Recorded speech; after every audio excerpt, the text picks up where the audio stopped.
last we left off, Sarah was telling Jaime that she can read minds. So Jaime says, or Jaime's thinking, I can't believe Sarah can read minds. Is she reading my mind right now? Sarah, are you hearing this? And Sarah says loud and clear, hey, Gary. And Jaime's like, but how? And what? And when did this happen? And Sarah says, believe me, I know it's crazy. It all started after I got struck by lightning. Jaime says, okay, I don't get this. Did you tell the hospital? And Sarah says, no way! They think I was delusional. Jaime says, I don't know about delusional, but maybe you're dreaming. Here, let me pinch you.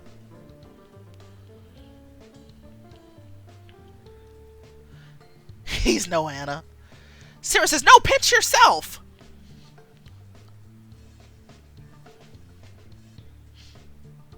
Jaime pinches himself and nods.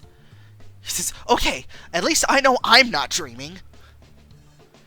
Can you, like, make me do things against my will? Can you move things with your mind? Oh, do you have laser eyes? And Sarah's like, no, and no. I mean, I don't think so, at least.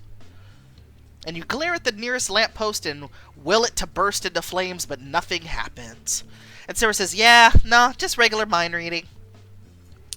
And Jaime is thinking, I wish I could remember all the thoughts I've had. I hope it wasn't anything too awkward or embarrassing. Damn, it definitely was. And then he says out loud, so you've been able to read my mind all night? And Sarah says, oh, I'm still missing lots of stuff. My powers come and go all the time, like a finicky radio station, you know? I can't really control it, so it's definitely not a smart device. And Jaime is thinking, is she telling the truth or just trying to make me feel better? And Sarah says, and I'm telling the truth. And Jaime says, I knew it! You're in my head right now! And Sarah says, sorry, I really can't help it. And Jaime hesitates for a moment and then gazes at you with a sparkle in his eye. And he says, I'm still wrapping my mind around this, but if it isn't all some dream, then it's an amazing opportunity for you. And Sarah says, ooh, I could. Let's see, she's a journalist. I would say get a cable talk show. And Jaime's like, no, nothing like that, for the love of God. And Sarah's like, oh, come on, I'll pitch it to Alec, and I could be like the human polygraph. You hold an invisible microphone in front of your mouth. And then Sarah turns on like her best journalist voice and she says, tonight on the Sarah Gibson Show, we reveal which of these seemingly nice people are total D-bags. P.S. It's not who you think. And Jaime says, haha, Sarah, I'm talking about doing something great here. You could really make a difference in someone's life. I love him too. I love him too. I'm still going to try to give Anna a chance though, because Eric. I'll try to give Anna a fair shot.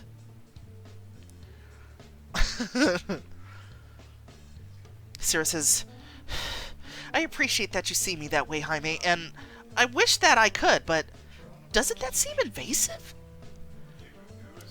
And he says, it won't seem anything if it's subtle enough. You just need practice. Meet me at the diner. Meet me at the diner you like downtown tomorrow, and we'll try some random acts of kindness. What do you think? Thanks, Eric. I appreciate that. And Sarah says, I think that I hope you're right. I'm willing to try, and my subtlety could use a little work anyway. And Jaime walks with you to your vehicle, and you quickly embrace, saying goodbye for the night. Uh-oh, the next morning, you meet Jaime at Waffle Hut and settle down into a booth, glancing around. And Sarah says, okay, so what am I supposed to be doing here? And Jaime says, listen, I guess. If someone is struggling, you'll be able to hear it and then hopefully help in some way. And a guy is in the diner thinking he's wearing a black jacket and a blue shirt with glasses and brown hair. And he says, he's thinking, I should just go. And Sarah says, hey, I think I've got something. And the man is thinking again, it must be a coincidence Sarah's here. Remember Christmas? She'd never intentionally see me. I never thought I'd say that I'd have an estranged sister. I wish I knew why she was mad. And after a few beats of silence, more thoughts filter into your head. And it's Sarah, the woman that the man is thinking about, and says, what's Louis doing here? He knows this diner is my spot. And so she's thinking, he looks so miserable over there, though. Maybe we should talk. No, maybe next year. And you lean close to Jaime and quickly explain the thoughts of the feuding siblings. Sarah says, I want to do something, but it has to be stealthy. And Jaime says, use your telepathy to slowly scoot their booths closer and closer. Sarah says, and on a more serious note, messages are very anonymous. That wouldn't expose my powers at all. And he says, but Jaime says, keeping it anonymous is a great idea, but at the same time, it's hard to get strangers to listen. What if they thought the messages were from each other? And a waitress strolls over with a pot of coffee, interrupting your brainstorm. Hey, y'all! Sorry about the wait. What will you two be having? And Sarah's thinking, the other Sarah, not our main character, is thinking, this diner is so bittersweet now. Louis and I used to make the best strawberry waffles together. And then our main character, Sarah, is thinking, how can I reach those two in a way that's anonymous and clear, yet sweet, with a little Sarah flair? Okay, this might sound a little weird, but hear me out. Could I get 2 strawberry waffle plates? One delivered to that gentleman, and one to that lady? Ooh, am I on one of those hidden camera TV shows? The waitress says. And Sarah says, I like to think of life in general as a hidden camera TV show, ma'am. And Jaime says, that's true, she does. I've been watching for years. And Sarah says, oh, one more thing, and this is where it gets weird. And the waitress is like, this is where it gets weird. And Sarah says, yup, right, I'm sorry on her waffles, and right, I forgive you on his. Sarah says, I promise. It's for a good cause. And the waitress says back to her, aren't you just a little pinch of sugar? Who can say no to that face? And Jaime says, yup, it's been the struggle of my life. Best to just give in. And Sarah says, please. And the waitress says, okay. And what about you, sir? Want me to give some random customer a piece of pie with a key hidden inside? And Jaime says, just coffee for me, thanks. You watch the waitress prepare the waffles and deliver them to Sarah and Louis. And the waitress is grinning at them and says, a mysterious benefactor wanted me to give this to you. Enjoy. And they look at their waffles. And then they gape at each other. And Louis slowly stands and crosses the diner. And he says to his sister, Sarah, I'm still not really sure why you won't talk to me, but I'm very sorry. The gift of your forgiveness is all I need for Christmas. And Sarah says, I stopped talking to you because you gave me anti-wrinkle cream for my present. I'm 23. And Louis is like, Sarah, that cream was from Mom's wish list. It was part of the spa treatment kit. I must have given her your new laptop. And Sarah's grinning and she says, you got me a new laptop? Sarah hesitantly stands and wraps her arms around Louis in a long hug. This is a really cute scene. I love it. This is a good one. And Sarah says, I'm sorry I got so mad. I wouldn't even listen to you. I guess I thought it was a gag and I wanted a real gift. I worked hard on yours. And Louis is like, oh yeah, what did you get me? And she says, I made you a new coffee table in my downtime at the wood shop. And after seeing your waffle, I'm ready to give it to you. And Louis says, that's not my waffle. I didn't send you a waffle. Did you send mine? And Sarah's like, no, you got a waffle too? If you didn't send mine, and I didn't send yours, then who did? And they look around the diner, and you and Jaime both quickly avert your eyes, pretending to be fascinated by your cutlery. And Louis says, hey, who cares? I love waffles. I'm going to bring mine over and sit with you. We haven't spoken in months, and I know there's new stuff to talk about. As the siblings go sit down together, you smile at Jaime.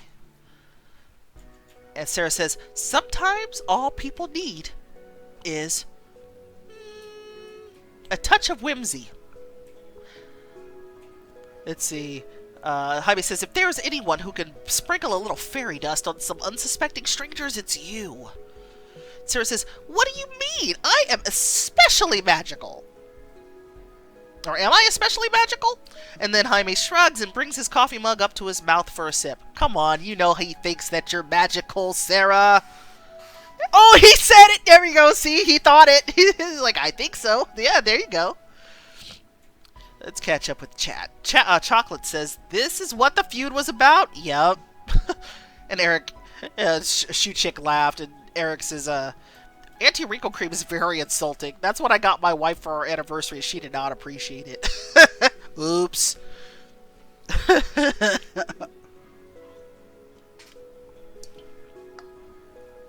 That's a big oops. And Jaime says, it's not really that. You just encourage people to live outside of the box. And you make a funny face and hold it for as long as you can. And Sarah says, are you saying I'm not normal? And Jaime splutters his coffee back out and his shoulders shake with laughter and his eyes shine as he looks at you. And Jaime says, first of all, yes, definitely. And second of all, don't you remember when you kidnapped me for my birthday? Right, Shoe Chick? Right? Says Sarah. Shoe Chick says, Sarah, come on. He's in love with you. Exactly. Sarah says, people get kidnapped for their birthdays all the time. And Jaime says, and took me to play hide and seek in the woods with, like, all our old friends? And Sarah's like, it was a serious feat of scheduling, honestly. Nothing whimsical about it. Well, thank you for reminding me to think about others. This ability is even more powerful than I realized. And Jaime says, it's amazing to watch. I can't wait to see what you do next. And Sarah's like, what I want to do next is get some fresh air and sunlight to recharge my batteries. And he says, I'm already thinking it, so I might as well say it out loud, huh? You're something special, Sarah. And you shrug lightly, and Jaime watches you with a soft smile as you climb from the booth. And after paying, you stroll out the door. You step out into the sunshine, and with Jaime feeling lighthearted after your good deeds. Then you head together towards your car, but you pause as a garbage can in the alleyway jostles, and a puppy pads forward with tired eyes. And the puppy is thinking, that pretty lady smells like bacon and sausage. Golly, I'm hungry. And Jaime is like, Sarah, is everything okay? And Sarah says, definitely not. Look at that poor puppy.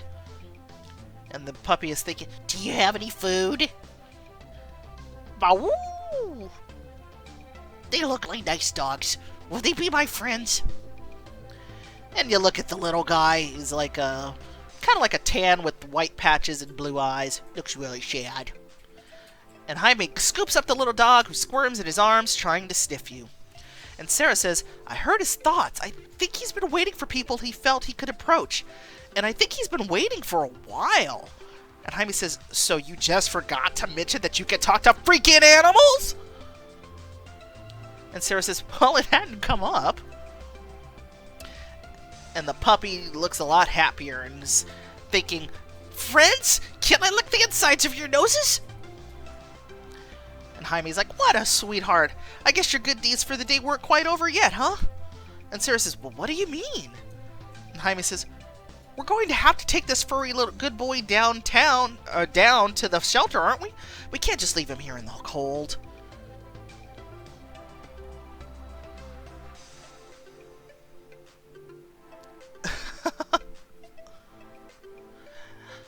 Let's see.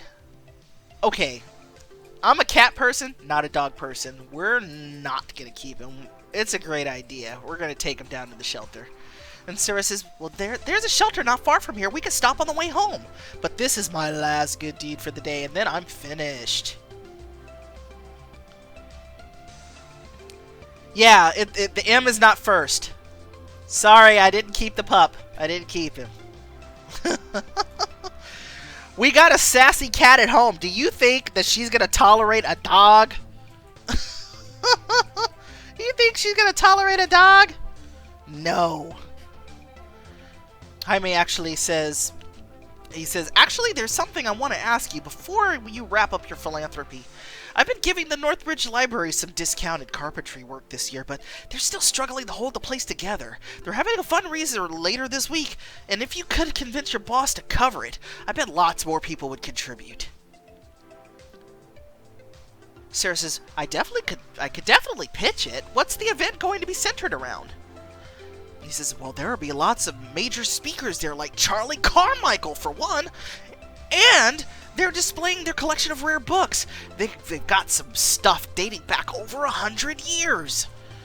And Sarah's like, Jaime, I didn't think you were such a nerd. The library, local politics, this is not going to be good for your bad boy image. And Jaime shrugs. Literacy is important. I'm more than just muscles held together with flannel, you know. You give him a playful nudge with your shoulder.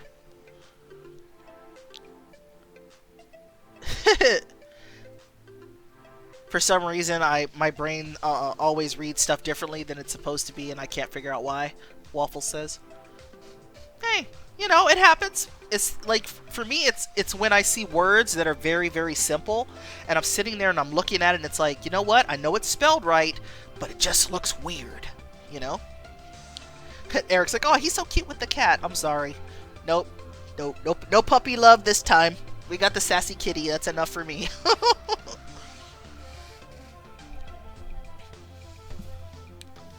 Jaime says, followed closely by my frankly amazing glutes. And the puppy is thinking, is no one paying attention to me right now? What's going on? I need Pat stat! Chuckling, you finally reach your car and climb in, soothing puppy. At work the following week, you poke your head into Alex's office to ask about coverage for the library fundraiser. And Sarah says, Mr. Burdock, could I have a moment of your time for a quick, totally quick, painless segment pitch? Alright, Gibson, you impressed me once before, so I'm giving you 5 minutes, starting from the moment I looked up. And Sarah says, well, sir, the Northbridge Library is in desperate need of restorative work, and they're hosting a fundraiser this week. I think it would be an excellent display of our solidarity with the values of Northbridge to cover the story and remind our viewers that we care. Alright, Chocolates, thanks for coming to hang out for a little bit. And Fishty Bun says, at least it's not sad and guilt-ridden when you callously reject the puppy. I did not callously reject the puppy. We took him to the shelter. We didn't just leave him there. Somebody's gonna adopt that cute little pup with the blue eyes. Alec rolls his eyes and suddenly starts speaking in a grating falsetto. Good evening, Northbridge. I'm Sarah Gibson, and tonight we're exploring literacy and community service at the blah-de-blah-blah. No one knows what you say next because they all change the channel. Every single one of them, Alex says. And then he's thinking, Ion Northbridge had a bikini contest during spring break, and Northbridge Nightly had that awesome bridge collapse. Northbridge Entertainment gets celebrity guest. We need to stay on top.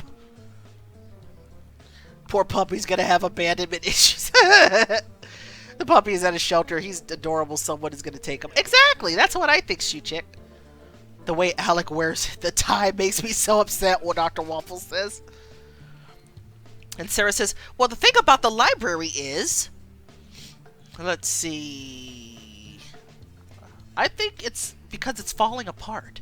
It's so old it might literally collapse. And you throw your hands into the air dramatically.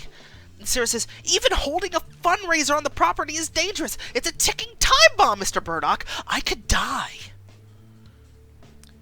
Alex says, A tragic on-air death would send our ratings sky high. Even if some columns just crack a little, we can run with it.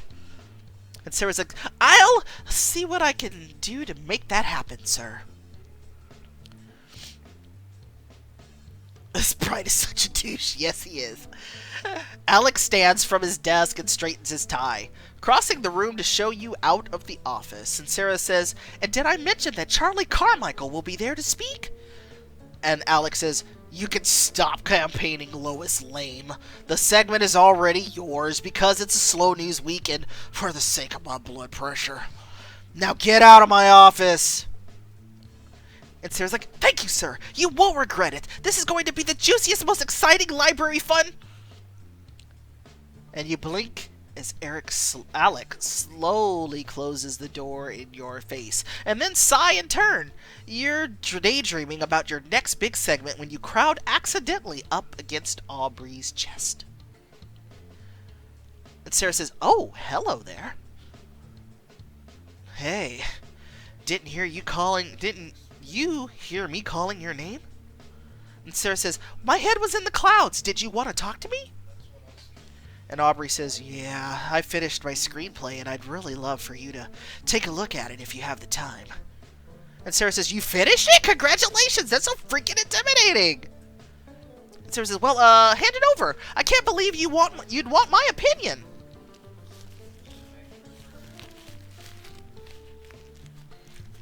And Aubrey says, of course I do. I brought a copy with me. Just let me know what you think whenever you have the time. And Aubrey passes you a dense script. And he's thinking, God, please like it. She's so smart, I bet I get back tons of notes. And Sarah says, I'll cozy up with it soon and give you my thoughts. Aubrey with the screenplay again.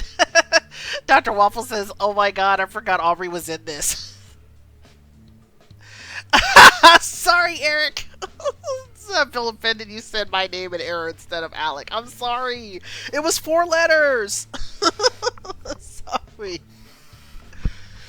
You enter your dressing room with Aubrey. Aubrey's just using us. Shoot Chick says, I totally forgot Aubrey existed. Ouch. Fish says, the way you read Aubrey makes me think he's going to push his glasses up his nose before he tips his fedora and says, "Milady." Yeah, I kind of make him sound like that. Kind of, you know, cornball and stuff. Aubrey's cute, but I'm going for Jaime. And we're going to give Anna a chance. And Aubrey says, feel free to be a brutal critic. I want to be the absolute best. And Sarah says, well, don't we all? Exactly. I can't stop thinking about my movie, no matter how hard I try. And some days, it just seems completely hopeless, but it's my dream. I'm glad to know you can relate. And Sarah says, well, I feel that way about becoming lead reporter. And your eyes become distant and dreaming as you speak. I'm still convinced he actually wants Jaime. They haven't even met yet, right? I don't even think they met. I'm guessing they're going to meet later. Sarah says, I've struggled my way to this position from the very bottom of the pile. No degree, no trust fund. All I had was my dream. But here I am now. I won't stop inching my way forward, no matter how many more years it takes. And Aubrey is thinking, Sarah makes a solid point. I didn't get my degree in directing either, but who cares? I'm here too, Sarah. I'm here for you, just like you're here for me. I'll help you out. And Sarah says, is this just so I go easy on your script? He says, no way. I want you to be a reporter just like you want me to be a director. And Sarah says, you know, I made my own neighborhood newscast when I was a kid. Maybe I've got a little director in me too. Aubrey is just a friend. Sorry, we're Team Jaime. I know, right? And Aubrey says, really? That's awesome. When I was a kid, I directed, let's see, The Cardboard Pirate, Arm Wrestling Death Matches 1 through 6, the day the toys ate my sister. That one was chilling. And Sarah says, they sound so adorable. You must have been so cute. Did you yell cut? Did you use cardboard signs for credits?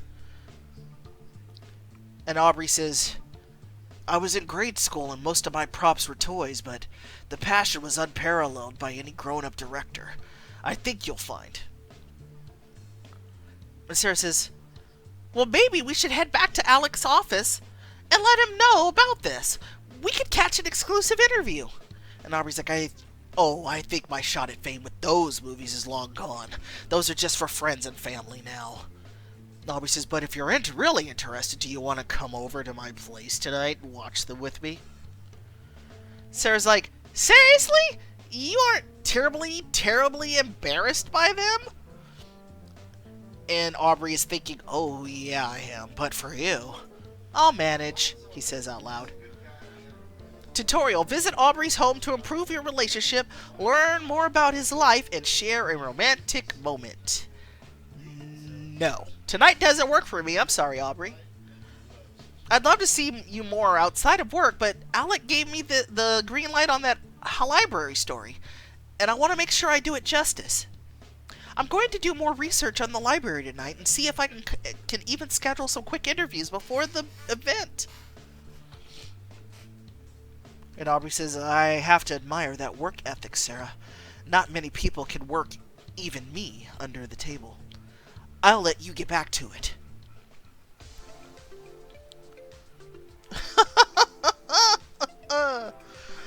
Sorry, I don't know. I don't know why I read Aubrey the way I do. It's just how I think he sounds. It's just how I think he sounds.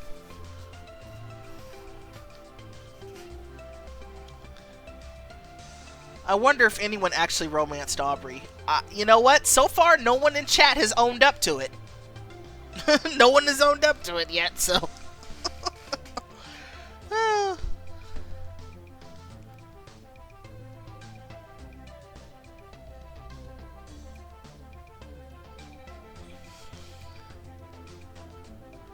I'm sure someone did.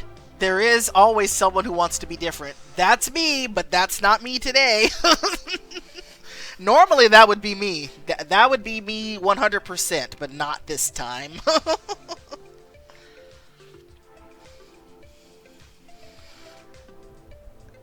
Oh, you did? It was not a... Oh, yeah, that's right, Fish. You said you regretted it. It was buyer's remorse. I remember that. Later that week, you arrive at the Northbridge Library with Tony, hoping to capture some riveting footage.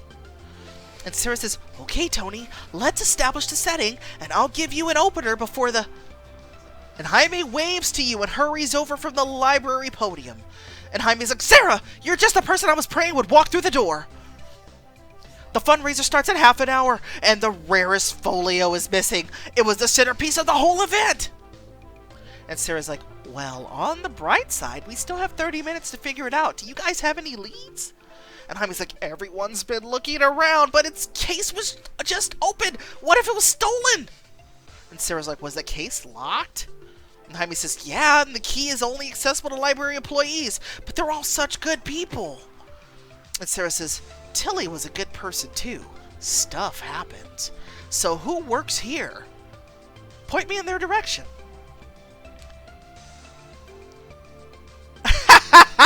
Yeah, that's that's true. Eric says MartianKat is the only person I know who admits to romancing Mason, so we know she's brave enough to share her bad decisions. That is correct. And Jaime says Stanley's the lead librarian, but he's having a breakdown in the men's room right now. Carla and Ruben work here too. And Jaime gestures to the two employees across the room from each other. Oh, the Ship of Fools, thank you for the biddies. Thank you, thank you.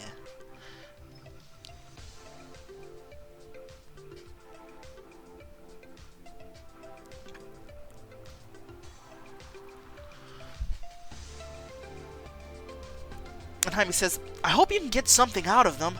Neither of them would talk to me about it. And Sarah says, well, just relax, Jaime. I'm a superhero, remember?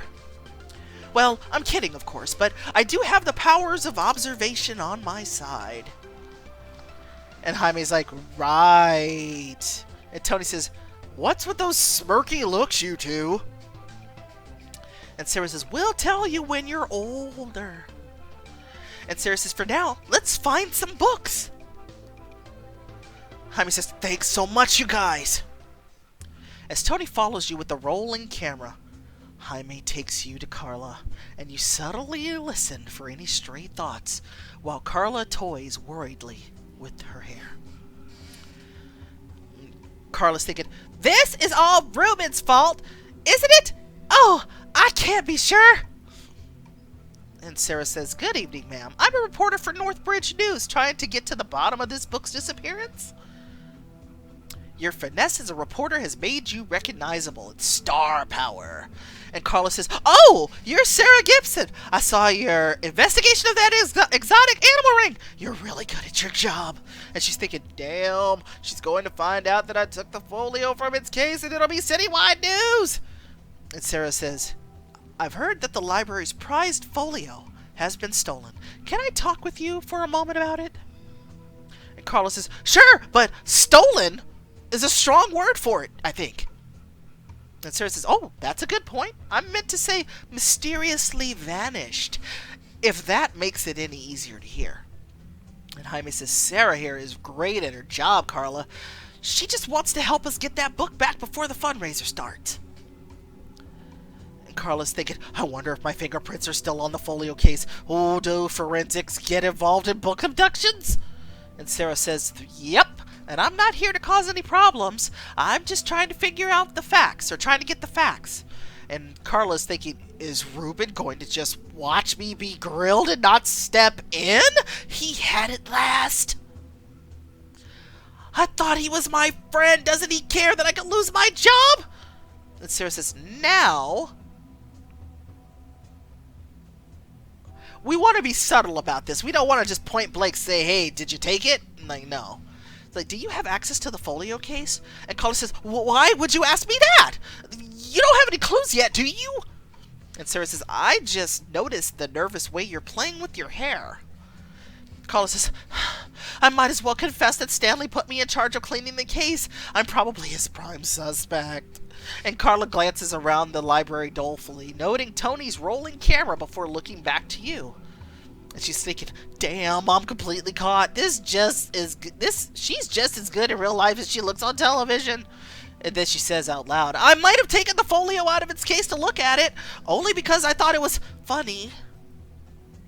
But I wasn't the only one who lost it. I played a minor role, but Ruben was the last to have it. And Carla points at Ruben, rifling through a stack of books on the counter. And you thank her for her time, and you go with Tony and Jaime to interview him next. And Sarah says, well, do you mind if I ask you a few questions, sir? I'm a reporter for Northbridge News, trying to help the library find its property. And Ruben says, sure.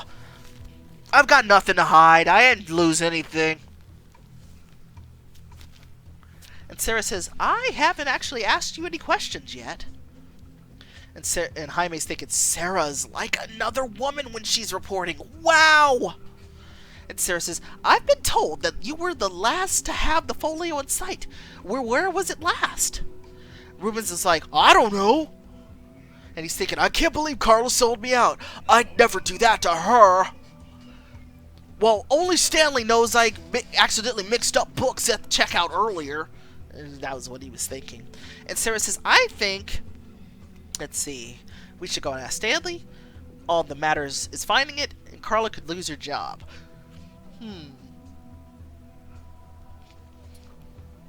It's like, I think Carla could lose her job. And Ruben says, fired for this? And Sarah says, of course. After all, she's the one who took the folio from its case in the first place, right? And Ruben says, wait. Carla shouldn't lose her job. Jeez, I'm the only one who lost the damn folio, okay? I checked some books out while the folio was still at the front desk, and I wasn't paying attention. I think I gave it to a visitor. And Jaime says, how are we supposed to get it back in time for the fundraiser? We have 5 minutes left. And Sarah says, do you remember what the person looked like? Maybe they're still here.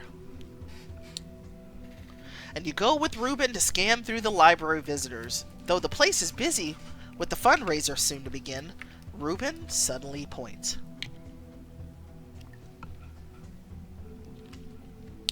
And Ruben shouts, there he is! And it's a visitor. He has shaggy brown hair, and he's wearing glasses and a gray jacket and a gray striped shirt. And he doesn't say anything. And the tutorial says, if you recover the book yourself, your segment will have the excitement your boss is really looking for in a feature. And your reporter score increases. We only have a few minutes left. I'll get the book. You turn away from Ruben, and the man with the folio is already gone in the fundraiser crowd. And Sarah says, where'd he go? Come on, guys, we've got to find him. And Jaime says, everybody, stand on your tiptoes and look for glasses. And Sarah says, oh, hey, is that him? The guy with the glasses? And Sarah says, excuse me, sir? Sir! And the visitor doesn't say anything.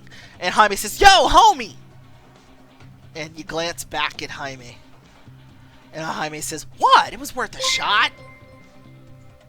Hey, Gull! Thank you for continuing to subscribe to the Mothership. 27 months. Whoa.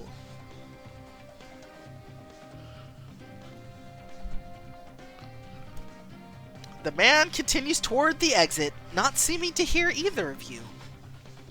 And Sarah says, he's getting away! We've got to stop him!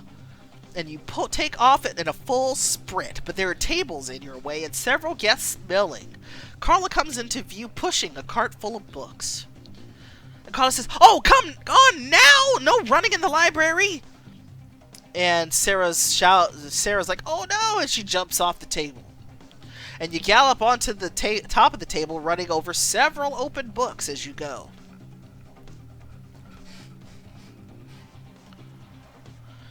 And the stranger says, hey, that's my homework, lady! And Sarah says, sorry, book emergency! And leaping, you soar over the book cart and Carla. And you land on your heels and stagger, but keep running. And Sarah says, phew! Maybe that lightning bolt gave me some agility, too! And Tony, panting, jogs up behind you with the camera in his shoulder. And meanwhile, you scan the parking lot through the library windows, but you don't see the guest anymore. And Tony says, got it! Whew, all on film. Whew, that was amazing! And Sarah says, I'm glad you caught me looking like a badass, but the guy's gone, and so is the book. And Jaime says, there's still hope. He might have cut through the park next door. And Sarah says, well, it's worth a shot. And you glance over at Ruben stalling his boss with a card trick. And Ruben's like, was that your card? No, of course not. All part of the act. And Jaime says, just hurry, we're running out of time.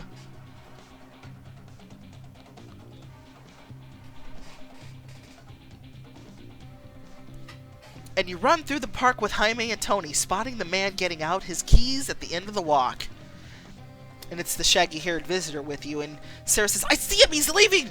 We've got to get there now! And you scan your surroundings for anything you can use. A skateboard, a moped, a bicycle built for two. Hop on! You jump into the front seat, and Jaime straddles the back to the pedal with you. And Tony balances on the handlebars.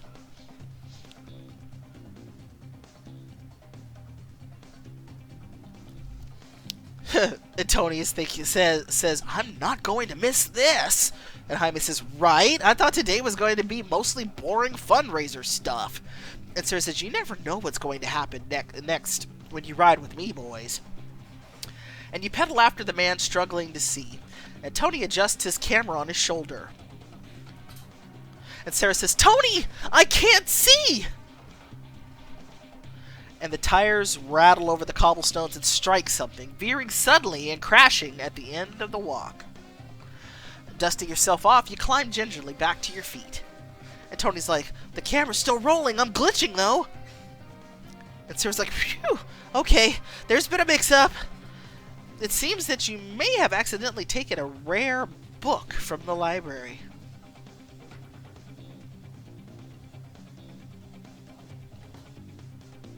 Let's see. The book I just checked out, I doubt this really qualifies as newsworthy.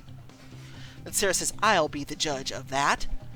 And he says, it's the gem of this library's collection, and we need to present it during our fundraiser this afternoon. Well, now. He says, I hope you find some way to turn this into a positive, because I'm confused and a little annoyed now. Ms. Gibson. And Sarah says, "You recognize me?" And he says, "Of course I do. Your bust at that Animal House was sensational. My whole office was buzzing over it." And Sarah says, "Well, it's a positive that the community needs your help solving a mystery, and you graciously accept." And the visitor says, "Well, I can't say that I like dumping my bag on TV, but okay, let's see what we have here." And the man opens his tote and digs through his books, bringing out an aged, leather-bound item.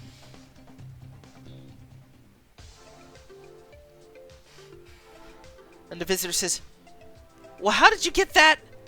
How did you get in with my things? I had no idea." And Jaime claps the man on the back with an earnest smile. And he says, "Hey, no harm, no foul. It was just an accident, and we got it back. That's all that matters. Thanks." And Sarah says, "You might want to check with the library for the book you were supposed to get."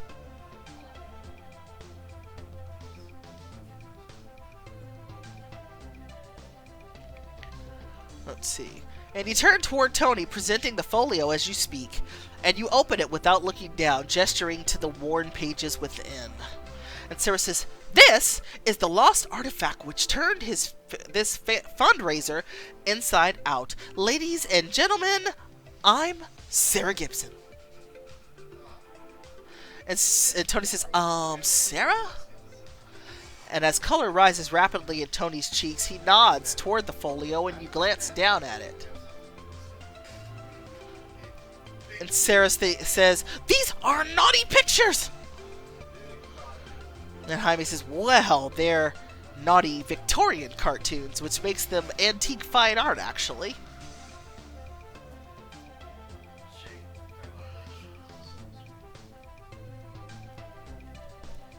You clear your throat, close the folio, and try again. And Sarah says, "A series of surprises and accidents created a near miss for Northbridge Library today, but the fundraiser continues."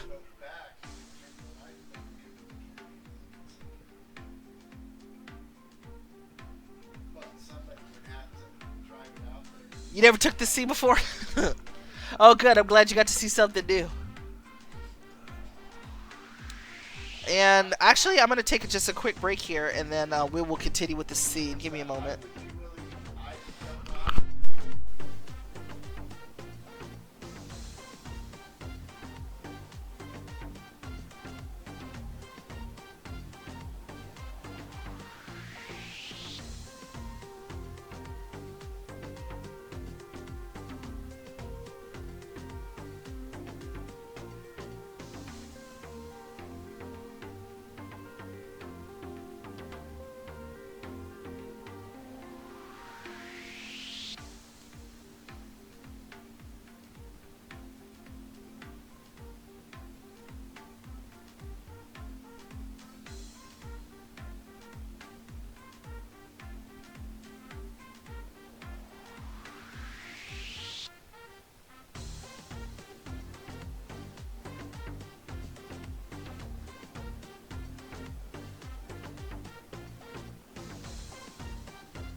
Alright. And I'm back.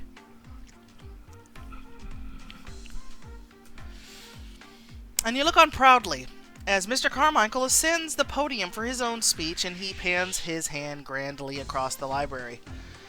And he says, "Let's get another round of applause for yourselves. Thank you all so much for supporting the cause." And your gaze falls onto Anna, standing nearby and mouthing the words to Carmichael's speech along with him. And in her mind, she's thinking, "It gives me great hope to see how Northbridge cares about its history and its stores of knowledge." And you edge along the crowd to stand beside her, and Anna smiles warmly when she sees you. And Sarah says, "And so we meet again. How are you doing, Anna?" And Anna says, "Well, I've been in heels since 8 a.m. and I'm living off of hors d'oeuvres right now, so I'm killing it." And Sarah's like, "You poor thing. Let's see. Want a foot rub?" I'm sure that would please the crowd, yeah? Like, she's so pretty! Yeah. And Anna says, "Do you want to create your own election campaign scandal? Because that's what my loud moans and your foot rub would do. And everyone would think that Charlie Carmichael's staff is in bed with Northbridge News and he'd lose half the vote overnight." And Sarah says, "Worth it though, right?" And Anna slants you knowing a knowing smirk and shakes her head. Anna says, "In your dreams, Sarah." And Sarah says, "Well, at least pry your poor feet out of those heels and let them flex on some carpet. You deserve to fly free, Anna, and no one's looking. I'm the only media personality here, and I won't tell a soul." Anna hesitates, and then slips out of her heels and stands in silky socks on the library floor, and she sighs quietly but deeply. And she's thinking, "God, yes, I wish I could take you up on that foot rub." And Anna says, "Are you happy now?" And Sarah says, "I think we're both happy right now." And with a pout and a tiny groan of misery, she slides her feet back into her heels. And she's thinking, "We really do get along well together. It's a shame we're both such career-driven types." And Sarah says, "Well, maybe we could take a night off sometime soon, huh? Go out for a drink together and just unwind?" And Anna's like, "You've read my mind. That does sound like heaven with a tiny paper umbrella on top. But I don't foresee a window in my schedule anytime soon." And Sarah says, "Are you serious? You don't get nights off?" And Anna says, "It's not really in the job description, I'm afraid. I'm here for Charlie, whenever, wherever. It's election season, Sarah. All bets are off." And she looks kind of sad. And Sarah says, "So, we'll never have our night out, huh?" And Anna purses her lips and her eyes gleam. And she smiles and says, "I didn't say that. There are little windows where I could slip away and reclaim my sanity, though." And Anna says, "Once, while Charlie was giving a campaign speech at this swanky hotel, I snuck up onto the roof and stargazed. I don't think there's anything more beautiful in this world than a stolen moment." And her eyes pan up to Carmichael, still deep in the throes of his speech. "Children, to know that not only is Northbridge Library an important landmark and piece of..." That's Carmichael. And you glance over at Tony, who had his camera angled up at Carmichael, catching every moment of the speech to be edited later. And Anna leans close to your ear and whispers, "I don't know if we're going to get another chance like this one. Do you want to slip off with me?" And Sarah says, "Anna, I doubt we're going to find a swanky roof and a sky full of stars anywhere." And she says, "It isn't about where you are, Sarah. It's about where you're not. Just because it's for Eric, we will go and take the sightseeing tour with Anna."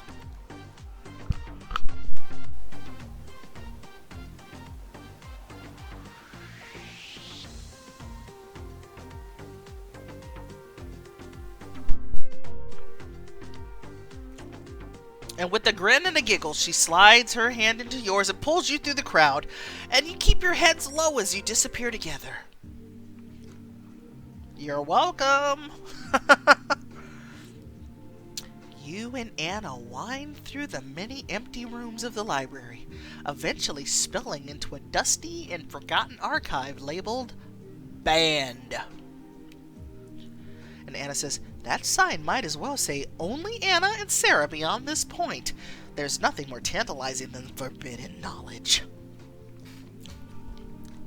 And Sarah says, and look how much there is! We could read forever and never stop filling our heads with terrible things like poetry. Let's see, removed from the shelf. Think of the kids! Anna grins and comes to peer over your shoulder as you flip it open. And Anna reads a poem. Never have I dreamed of more than to lap as waves along your shores and lick the salt from your sand, your pores. And Anna says, very classy erotica. I'm impressed, but not surprised. They should put this in the case with the nasty doodles. And you pass her the book, and she pores over it, placing one manicured fingernail across her lips as she reads. And Sarah says, I feel like I'm losing you to that book. And Anna looks shocked and she says, No, I'm here. Sorry, sexy poetry is one of my very few weaknesses. And then she's thinking, sexy poetry and reporter girls. And Sarah says, were you a big reader when you were a kid? And Anna says, oh yeah, my parents enrolled me in a prestigious prep school, and you were either reading your weight in books every day or you were failing. And Sarah says, well, that must have been high pressure. And Anna says, the pressure was, in a word, grueling. I was eating over my textbooks and barely had time to sleep. Maybe I've always been attracted to that level of self-sacrifice, considering my current career path, huh? Thanks, Pain, for the lurk. And Anna's thinking, sometimes I just want to throw my phone in a lake still. And Sarah's frowning at Anna, and she says, wow, Anna, that environment sounds rigorous, to put it lightly. How long were you there? And she goes, oh, they kicked me out for protesting the unethical expectations they were placing on the student body. That was how I ended up in the school with the unfair uniforms. They couldn't get rid of me as easily. And Anna says, well, what about you? Who were you in high school? And Sarah says, well, I've always been...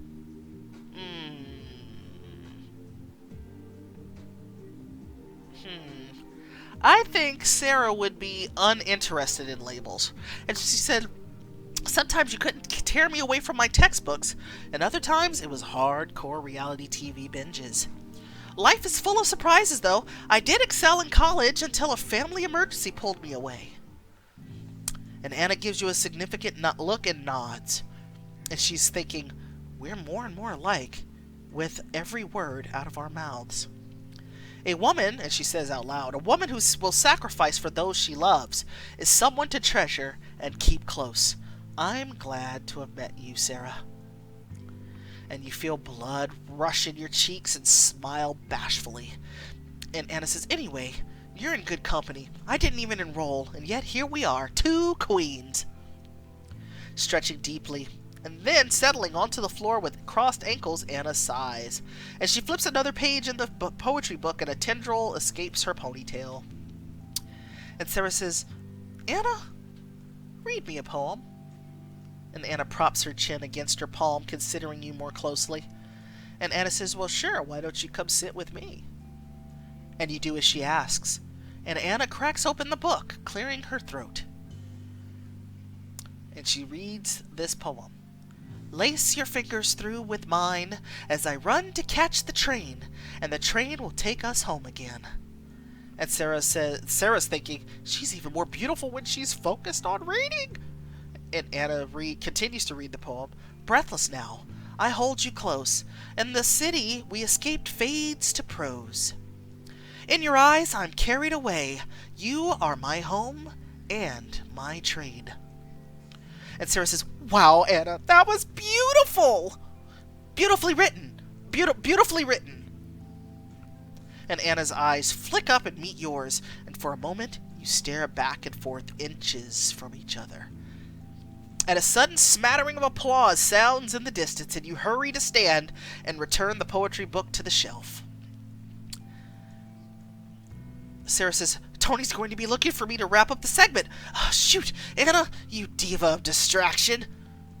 And Anna says, "I take that as a compliment. You know, you've never felt so alive."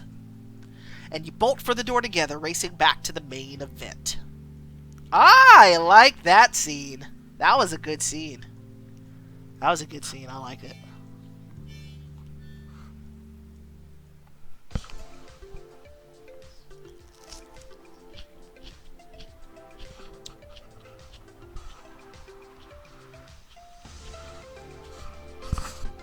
At work the following day, Alec calls you into his office. Ellen stands with him, unsmiling.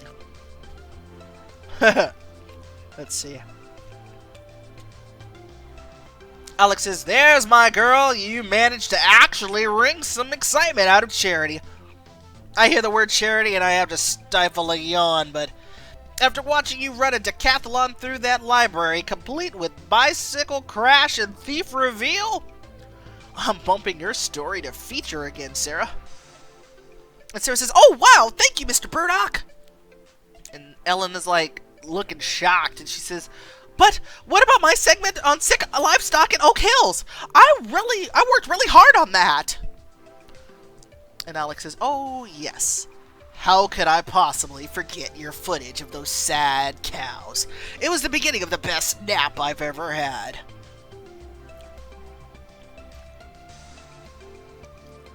Ellen looks really pissed, and she's like, "Fine. Environmental disaster will be the fluff piece tonight. The library losing a book is clearly priority news delivered at breakneck pace."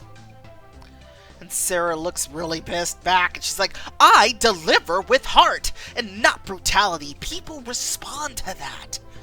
And Ellen's like, "You haven't seen brutality, little girl."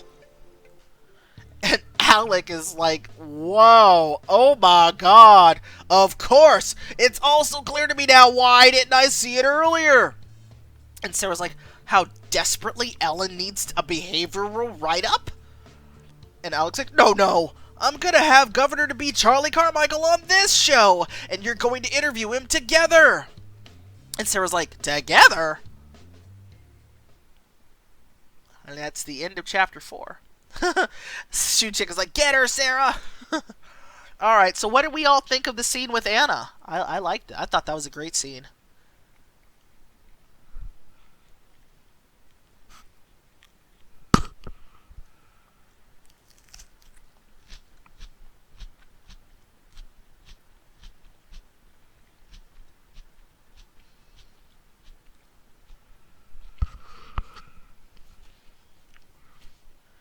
Anna is slowly moving past Jaime right now. I think she might be number 1 right now in ranking.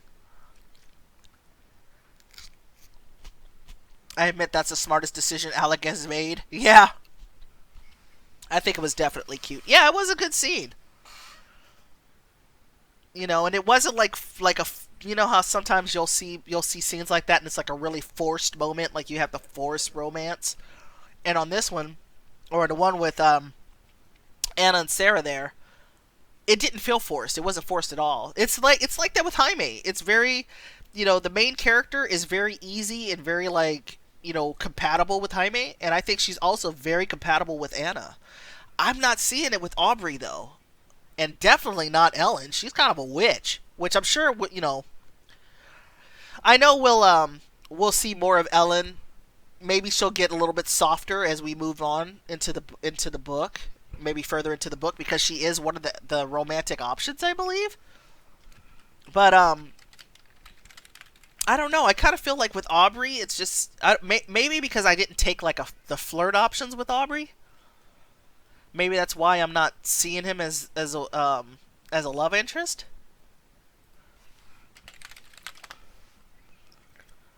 That might be why. Yeah, it was very natural. I agree. So definitely Jaime and Anna.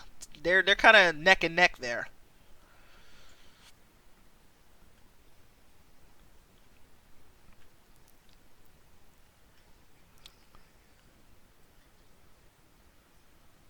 Yeah, I think they're a little. They're kind of close on that one.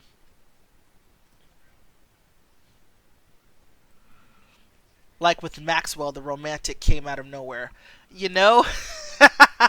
Yeah. Now, I know that there is a gal in the fandom that is a hardcore, I mean, die hard Maxwell fan. Big time. And when the option came up to give him the kiss in the royal romance, I was sitting there thinking, you know, this kind of works. Maxwell is the only one, like he was the only one who took the chance to say, you know what? Why don't you come to Cordonia? Why don't you do that? And and believes in her like immediately. Like I believe that this you could do this. I know you could do this. I know you can be amazing. I know that you're going to be great at court. I know, I know, I know.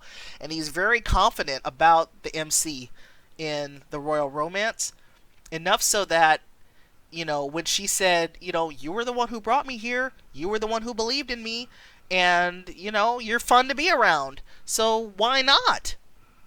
You know? Um, now, I only like did like just like a small playthrough with Maxwell for the royal was it, oh when they got married, so the royal was it the that wasn't the royal heir, but when they were going through to get married and they went to the honeymoon, and I was like, oh no, he's too corny for me.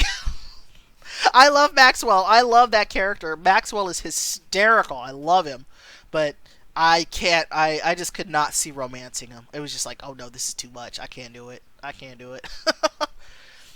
I am doing a replay of the royal romance though with Drake as the love interest because I've never gone for Drake. I've always gone for Liam.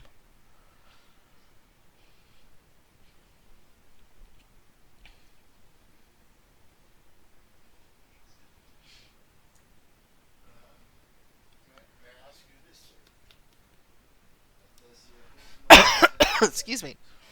Let's see. Da, da, da, da, da. Eric says, when I played, I didn't realize Ellen was an Li, talking about a wishful thinking. Said, like with Maxwell, the romantic came out of nowhere. Yeah, I agree with that. Shoe Chick says, yeah, Maxwell was like a brother to me. And Eric said, I agree. He is a great brother. Dr. Waffles says, when the option came up where you confess your feelings to him, I thought it meant it was going to be like that. I just can't see him as a romantic option, Eric said. And then Dr. Waffle says, but I wished I hooked up with him before I got married to Liam. Eric says, I skipped the scene to show feelings and then was shocked when he was an option after rejecting Liam. He says, I've done Liam and Hannah, and I prefer Hannah, even if the story only makes sense with Liam. Yeah, I like Hannah too. I would say, like, when I'm thinking of who could really be with the MC in the Royal Romance, oh, Fish, me too, me too. Fish says, I thought Maxwell was going to be the gay best friend. Imagine my surprise. Yep. That was me too. That was totally me. I was very surprised.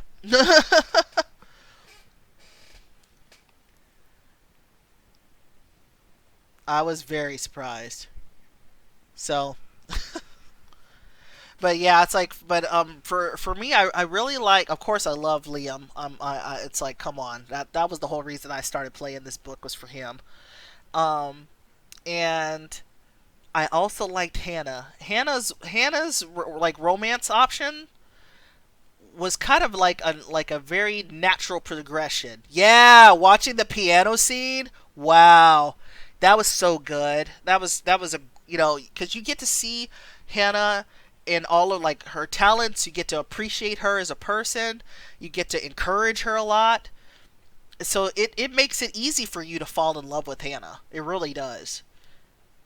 And I like Maxwell. I love Maxwell to death. I think he's fantastic. But yeah, it was kind of hard for me to be like, oh, I love you, and let's go ahead and kiss and stuff.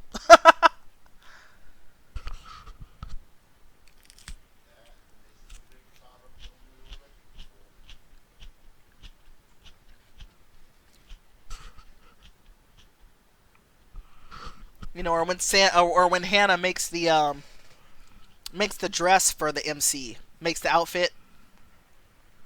It's like, oh, I made this for you, and I'm like, oh, you made me a dress? Like what, girl? Yeah. So, but I am rereading it for the Drake option. I played through Liam first, and then Hannah, just like Eric did. But now I'm playing for Drake, and we'll see. We'll see how I feel about it. All right. Wishful Thinking, Chapter 5. Don't think twice. The synopsis says, you struggle to succeed on your next assignment as Alec throws you a curveball. So we know that we're getting paired up with Ellen to interview Mr. Carmichael.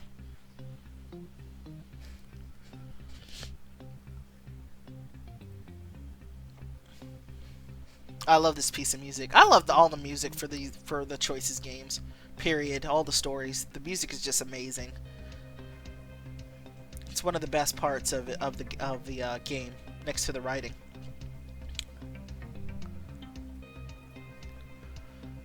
You and Ellen storm toward Alex side by side, both talking at once. And Ellen's like, you can't be serious. A star reporter paired with a novice? It's like smothering a $500 steak with ketchup. And Sarah's like, for once, I actually agree with Ellen. This is a terrible idea. And I mean, we can't even get through a conversation without lashing out at each other, much less an interview. And Alec's like, you might have different styles, but this little experiment will determine whose style works best, won't it? And anyway, look around, you two. And you glance over your shoulder and catch several people gawking through the open office door. And Aubrey is looking shocked, and June is shocked, and Tony is shocked, and Maggie is like, what the heck? And everybody is scurrying to look busy with their papers and phones and clearing their throats and averting eye contact. And Alex is like, people eat up this tension. I've got a nose for ratings, and I smell a blitz on my hands. And Ellen says, fine! Whatever you say, Alec. It's your studio. I just hope her mild sauce doesn't ruin the interview completely. And Sarah says, well, I'm looking forward to the challenge. This is my chance to show Northbridge News that I'm ready for more. And Ellen blinks. And she's like, what? Ready for more? What else could you possibly want? And then she starts to think, is she gunning for my job? And Sarah says, I want what everyone wants, Ellen. To do better. To be better. That's all. And Ellen says, the next step is my seat, Gibson, and it's taken. Alec claps his hands together and rubs them furiously, grinning. I love it! I can practically see the fur flying. I've got an important meeting across town, but I'll see my two favorite divas at tonight's live show. Carry on. And Ellen's like, Alec, wait! And Ellen trails after him, still pleading her case, as they round the corner and disappear from view. Afterward, you shuffle out to the sidewalk while giving your temples a gentle massage. Out here, the sky is bright and a soft wind blows, and you lean against the wall and let your demeanor come down. And Sarah looks kind of sad. She's thinking, do I really have what it takes? If Ellen and I can barely talk to each other, how are we going to co-host an interview? And just then, the studio doors open and Aubrey steps out, and he scans the lot until his gaze comes to rest on yours. He's frowning a little bit, and he says, hey there, are you alright? And Sarah says, hey, Aubrey, yeah, I'm good. And Aubrey's like, so good that you had to storm outside from the joy of it all? And Sarah says, I'm doing so good, I had to get some fresh air before I snapped. And Aubrey saunters over to where you lean, resting his back against the wall with you. And he says, you know, I had my own rival when I was in high school. And Sarah says, you? Really? And Aubrey says, yep. We were both running for student body president, and our every debate was a power struggle. And Sarah says, somehow I can't picture anyone having a rivalry with you, Aubrey. Everyone in that studio is in love with you. And Aubrey smiles and he says, I've come a long way since then. Back in the day, I was very shy and studious, and my opponent used it against me.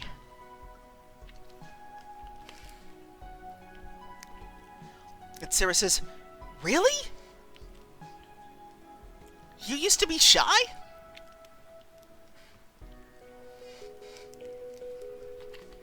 You're waiting for him to mention the screenplay? And Sarah says, you're so smooth and eloquent now, I never would have guessed. And a slight blush tinges Aubrey's cheeks, and he says, well, I guess I grew out of it over time. Sometimes I still want to just curl up with a good book by candlelight, though. And Sarah says, well, who wouldn't? And he says, shy minds think alike. We get underestimated, but we can use that. Like how I used my rival's smear to bolster my campaign promises. I wasn't just shy and studious, I was also attentive, focused on more than just a good time. And maybe you could do the same thing. Take what others prescribe as your weakness and make it your strength. And Sarah says, aw, Aubrey, you do have the heart of a politician, because you're inspiring me right now. And Aubrey says, hey, you know what? This gives me an idea. Why don't you come to my sister's house for lunch today? And Sarah says, I'm not really seeing how you connected those dots. I don't think I know your sister well enough, or at all. And Aubrey says, I mean, come practice your interview skills on my niece, Shiloh. She's a debate prodigy. And Sarah says, come? Have lunch with your family? And Aubrey says, yeah, they'd love to meet you, trust me. And he's thinking, and they're probably starting to wonder about the girl from work I keep going on about. And then he frowns and like, unless you think that might be weird. Sarah says, oh, it's not that at all. Uh-oh. Come for lunch and you can read my screenplay. Ugh. Aubrey, no. Ugh.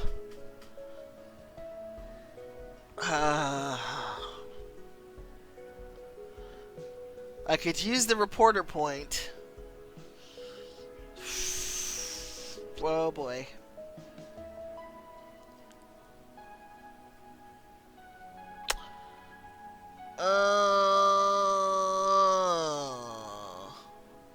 I don't know. I don't know. I'm not. No. On my own time. I'll figure it out, Aubrey. Hey, choices lady. And Sarah says, I really appreciate the offer, but I'm sure Shiloh has better things to do, and I'd hate to take up your lunch hour. And Aubrey says, fair enough. Knowing Shiloh, she's probably knee-deep in some great experiment or art piece. And he's thinking, but you definitely wouldn't have been wasting my lunch hour. And you stay and chat with Aubrey for a few minutes longer, and then say goodbye and head back into the studio to prepare for your big interview.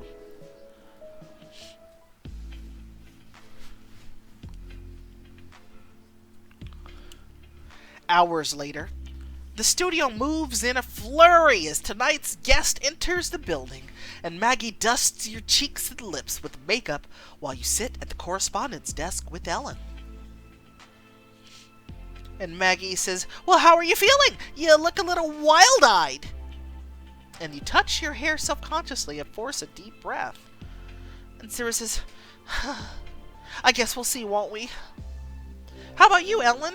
Are you feeling prepared? And Ellen says, oh, I think my questions are very simple and direct. Mr. Carmichael should have no trouble with these. Okay, Fish. Be safe out there. Oh, I'm glad you're here too, Choices Lady. You're awesome sauce. And Carmichael takes a seat across from the desk and nods toward you both with a personable smile. And Maggie loads up her makeup and scurries away.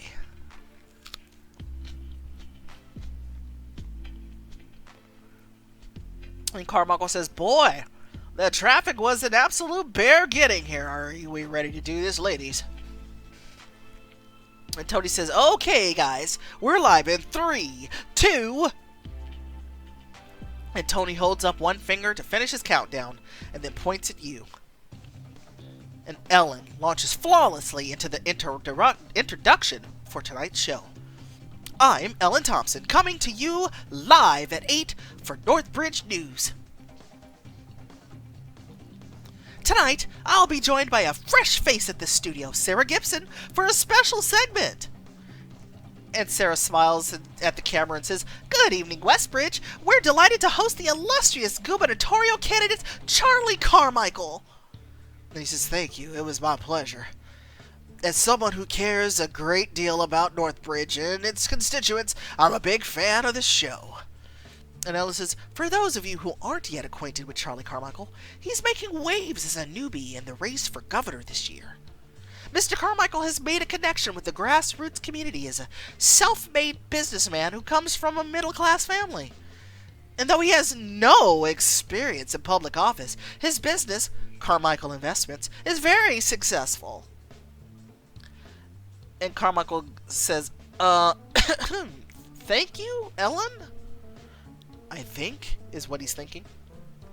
And Ella says, so why now, Mr. Carmichael? And Carmichael says, if not now, when?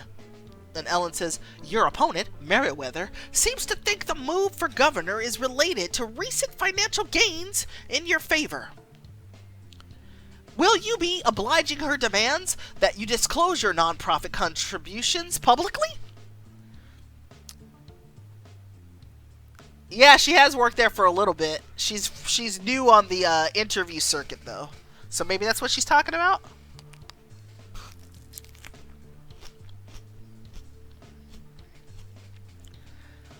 And although Mr. Carmichael keeps his face composed and pleasant, his thoughts come in a sudden barrage.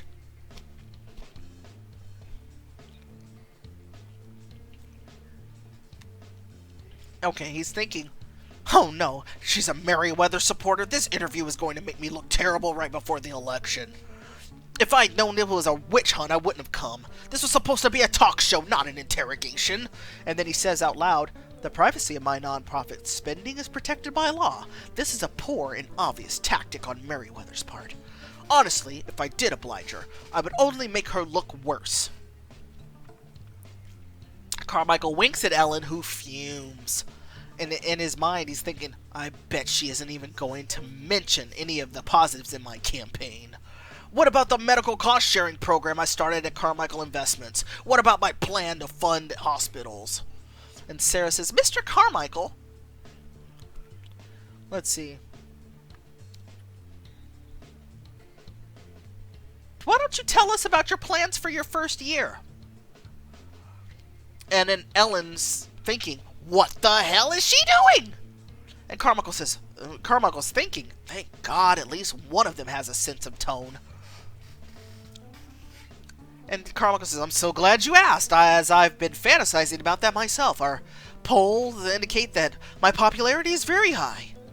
And Sarah says, not just because of the sharp suits, I imagine.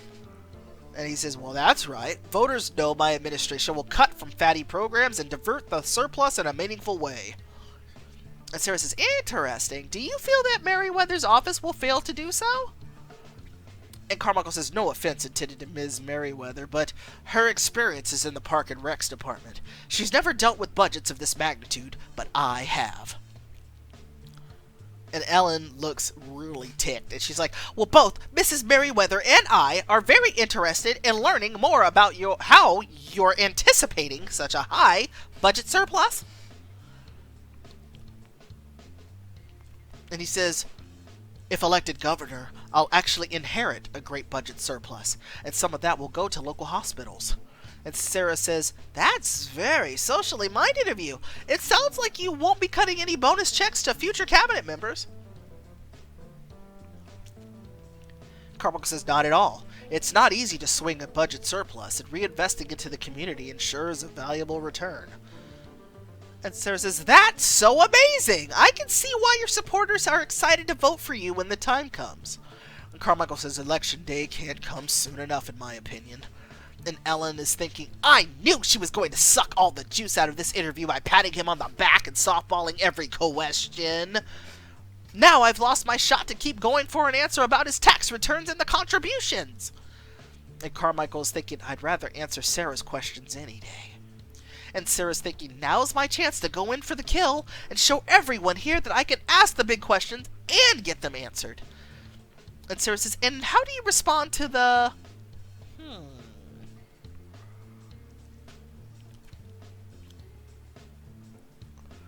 It's either one or two. The demand for your nonprofit records or allegations regarding contributions.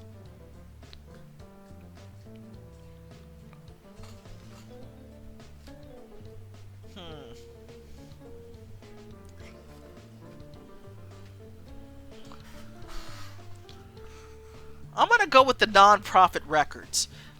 And how do you respond to the demand for your nonprofit records? And Carmichael says, again, I'm glad you asked, Ms. Gibson. I believe that privacy is the given right of every American as per the Constitution, and that right extends to myself. Merriweather's insistence on that irrelevant document is an old debate team trick called the red herring. I also believe if I bowed to her, it would set a poor precedent. And Sarah says, I never thought of it like that. Merriweather should be focused on your policies, not the causes you donate to. And Ellen looks blown away, and she says, that's not exactly true. We should weigh all sides of a candidate before electing them to public office. And Carmichael says, I think that's justified mudslinging. My charitable expenses are just as irrelevant as Merriweather's photos from college. And Ellen's like, but I don't think so, that's not. And Tony signals to you that you need to go for a commercial break while Ellen fumbles with her words. And Sarah says, in conclusion, gubernatorial candidate Charlie Carmichael is focusing on the future, not the past, in this year's coming election. Thank you for coming on the show. And he says, well, thank you, Ms. Gibson, for being such a marvelous hostess. I'd be happy to return to your show anytime. And you reach across the desk and give your guest a firm handshake and then smile at the camera. And Ellen's still gaping beside you. And Sarah says, again, thanks for coming out, Mr. Carmichael. And now, a word from our sponsors.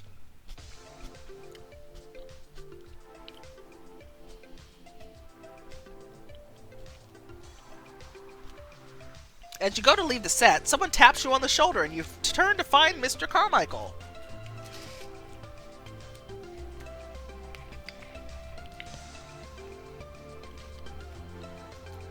And he says, excuse me, Ms. Gibson, or is it alright if I call you Sarah? And Sarah says, sure, Sarah's fine. What can I do for you, Mr. Carmichael? Please, Charlie, Mr. Carmichael was my father. And Sarah says, okay, Charlie, it is then. So can I help you? That would be a meme with the gaping Helen face. It's like, what? I can see that. You know what? I might have to make that. I might have to do it. That is so funny.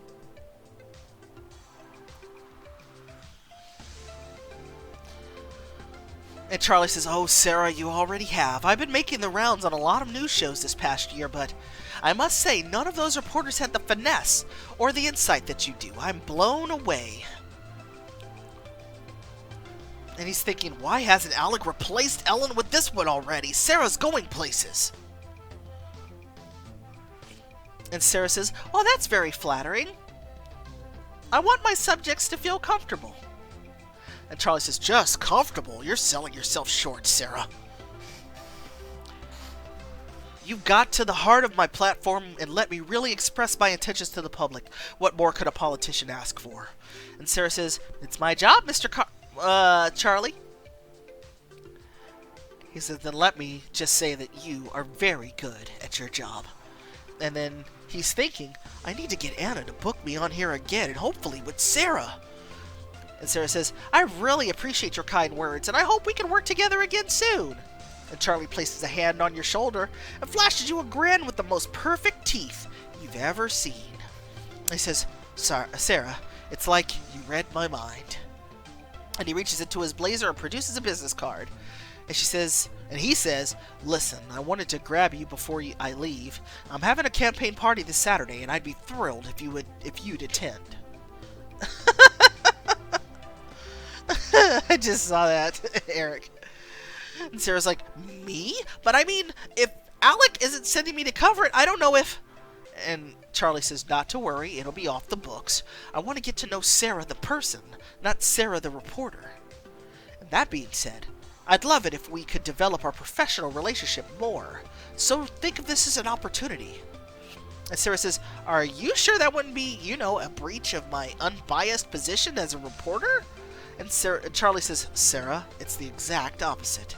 I want to give you an exclusive look at my platform because I know you'll cover it in a just and accurate manner, and I hope I can count on you. And Sarah says, of course, I'm honored that you'd give me the opportunity. And he's thinking she'll do well in the reporting world, and I sense the beginning of a beautiful friendship. And he says, the pleasure's all mine, Sarah. See you Saturday. As Charlie turns and leaves, pausing briefly to clap Alec on the back, Ellen charges across the set livid. And she's like, I didn't just hear what I think I did I? And Alec's like, great job, Sarah. I have to admit, I thought Ellen would steal the show out from under you, but you've proved me wrong. And Ellen's like, you can't possibly. It was vapid, pandering filler, every minute of it. And Sarah says, oh, Ellen, I'm sorry you feel that way. You seem to have a more personal vendetta with Charlie, but I just don't have that problem. And Alex says, she's right, Ellen. You shouldn't be bringing your bias to the show. It makes you and Northbridge News look immature. And Ellen says, well, my questions were legitimate. People have a right to know. And Sarah says, he answered your questions. When I asked them, he just didn't want to feel harassed. And Ellen says, and I bet athletes feel harassed by referees. This isn't a kindergarten. And Sarah says, but he didn't do anything wrong. He's just running for governor. And Alec looks pretty pissed. And he said, damn it, get back to work, both of you. Congratulations on ruining my good mood. It lasted a whole 2 minutes. And Ellen turns on her heel and marches to her own dressing room, leaving you to look after her with mixed emotions. And Alex said, did you hear me when I said to get back to work, Stargazer? And Sarah's like, right! I'm heading to my dressing room right now, sir! And she's thinking, I guess his good side lasts about as long as his good mood does.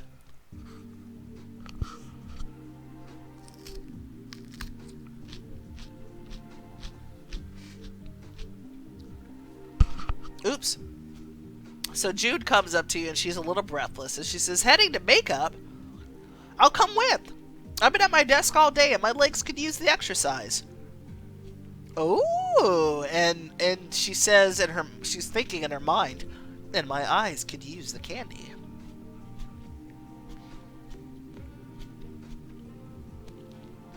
And Sarah's thinking, I wonder who she's talking about. I hope it's not me. I couldn't take any more drama. And she's thinking again, I honestly never saw this coming as a side effect of mind-reading powers. And June says, so, how do you feel about going to some big, fancy, very VIP event? And Sarah says, oh, let's see, I wish I could bring someone with me. It's going to be such a romantic, stunning, spectacular setup, I'm sure.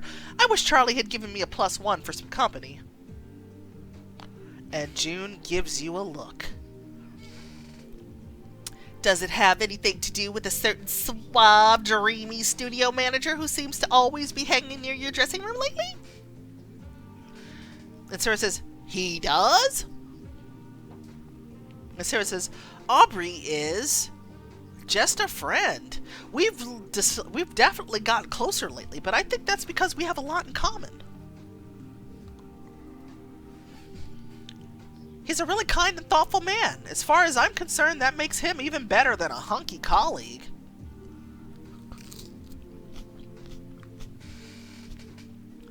Sure, exercise, Jude. Eric says, yeah. The name Alex triggers my fight or flight, and Alex sounds way too familiar. Oh, sorry, Dr. Waffles. As you enter the makeup room, you return June's question. And Sarah says, well, what about you, June? Kindling any secret office romances on your break? And June's like, worst timing ever, she's thinking. And I can't answer that question right now. Aubrey just got friend-zoned. Yes, he did.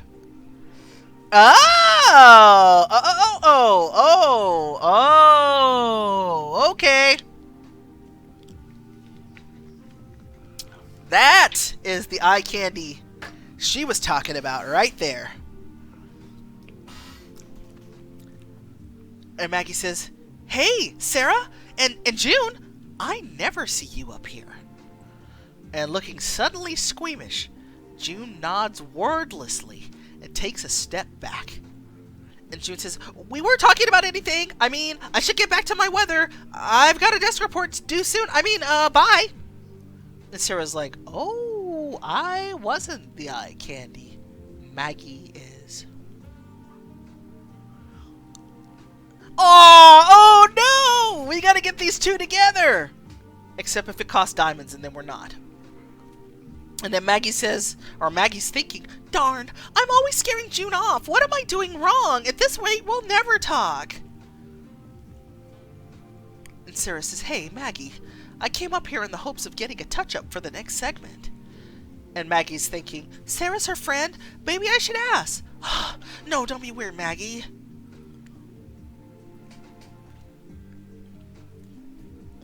And Maggie says, you got it, Sarah. One fresh face coming up. And Sarah's thinking, maybe I should linger for a minute and see if I can help these two figure out how to talk to each other, too. Dang it!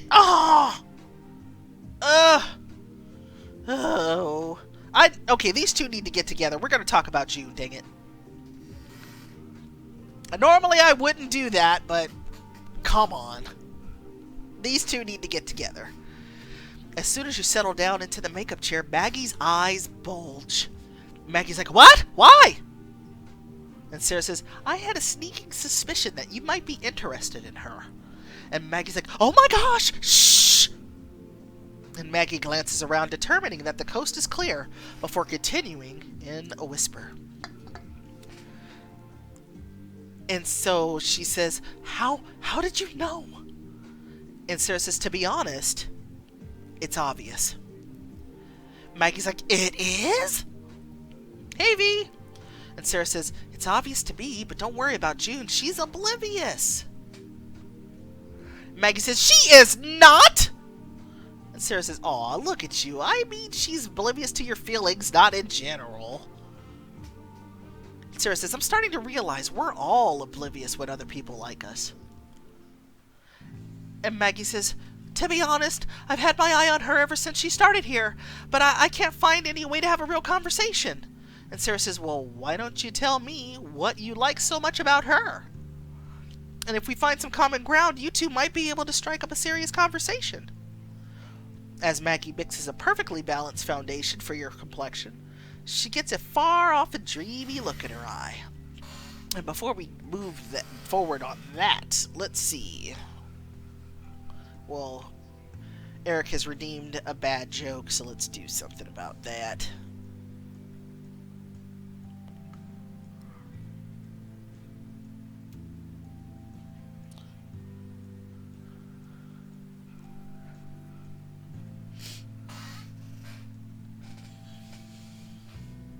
Yeah, but these two really need to be together.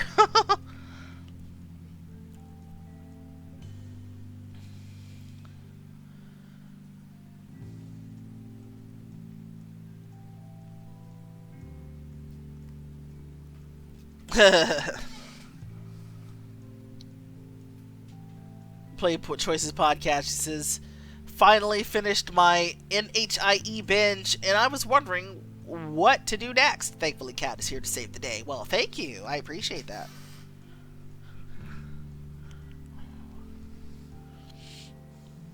Let's see.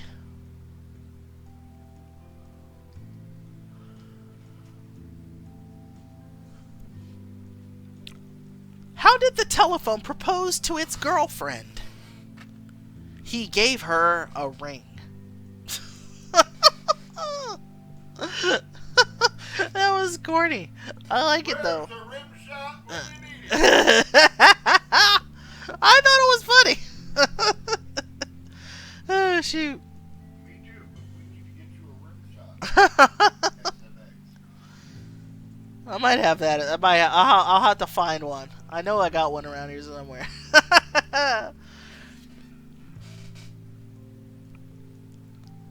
Yeah, I usually skip them. And I know it's bad. I've played Desire and Decorum many times, like, you know, a few, and I've never pushed for, you know, MC's friend to go with Mr. Marlcaster or, you know, or anybody. I was like, nope, not doing it. Not gonna do it. And Maggie says, she's just so cute. I mean, I don't really know her that well, but I'd like to, you know. And Maggie sighs and leans closer, applying the new layer of foundation to your skin.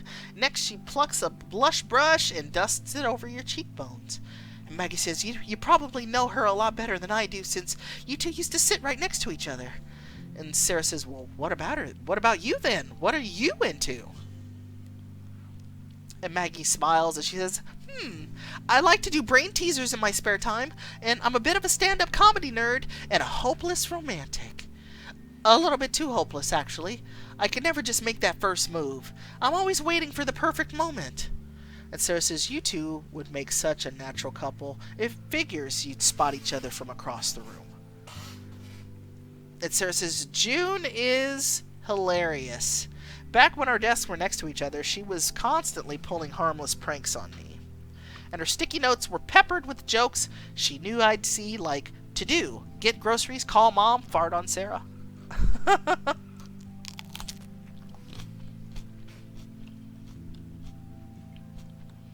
And she would pass me fake leads on stories that almost always turn out to be the plots from novels she'd recently read. And you roll your eyes, but you have to smile. And Sarah says, if you're into the antics of comedians, you'll love June's company. And Maggie smiles and she says, great! Now I like her even more! I may never speak again at this rate. And Maggie pops open a lipstick and blots it delicately along your lips as she speaks. And she says, I just get so nervous when I see her. My brain goes numb and then it moves to my whole body. And I bump into things.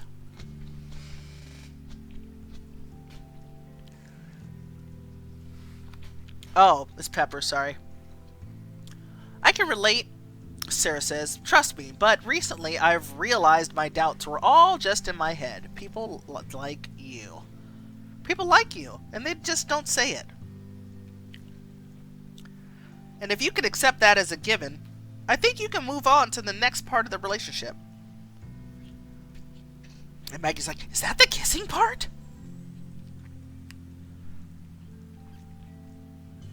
And Sarah says, so much happens before the first kiss. There's your first hand bump. Your first prolonged eye contact. Ugh, it's the best! And Maggie says, I don't know if I'll ever get to bumping hands. I've literally never talked to her without another person there. Maggie's like, she terrifies me. And Sarah says, well, maybe try to, just do it, nerd. And Maggie's like, I'm not a nerd, am I? And Sarah says, sorry, that was me talking to myself. I am a nerd. My point is, stop thinking. Push yourself forward. Don't think about how you look or how it'll all end up. Just do it. And Maggie says, be the ball. And Sarah says, basically, for thinkers like you and me, it's the only way to move past our constant analyzing. And Maggie says, the method must work because you're super successful now. Yeah, I'm going to do it right now. And Maggie glares at the door, but stays standing exactly where she is, next to your chair. And she exhales and relaxes. And she says, I guess I'll have to keep practicing. In the meantime, though, what do you think? And Sarah says, I have faith in you. And Maggie says, that means a lot, Sarah. But what do you think about your makeup? And you laugh, focusing on the mirror for the first time since you sat down. And she says, I'm gorgeous. How did you do it? And Maggie says, you literally look the exact same. The magic of makeup is that you'll now keep looking the exact same for the rest of the day. And Sarah says, slap some skin. You did a great job, and any woman would be lucky to have you. And Maggie bumps knuckles with yours, and you head back to your dressing room, ready to focus on your next segment. Ah, so funny. Then we'll catch up with the chat here. So yeah, V asked me what was I munching on, and I'm so sorry. I'll try to stop doing that. It's like I'm hungry though. It's little mini sweet peppers. And so let's see. Dr. Waffle says, "What if Maggie didn't like funny people?" Let's see. And then Eric had said to Play Choices Podcast, how is Ezra? And she says, I don't know, Eric. I don't have enough hearts for any of his scenes. Freaking raffle system in that app. Oh, she said, don't apologize for the munching. Okay, well, thank you. You wanted to live vicariously through the ASMR? Oh my gosh. Dr. Waffle says, this whole conversation is why the name Alex triggers my fight or flight, except everything is one-sided. Oh. Yeah, as I said, just do it, nerd. Eric's like, at least you don't need the scenes to enjoy the roots. Yeah. And Eric says, go back and get the girl, right? It's like, come on, just go talk to her. As long as he keeps calling me Star, I'm alright, V says. Dr. Waffle says, let's go, lesbians, let's go! Let's see. Eric says, Ezra will be the first WLM route I'm playing, and I'm almost done all the complicated WLW routes.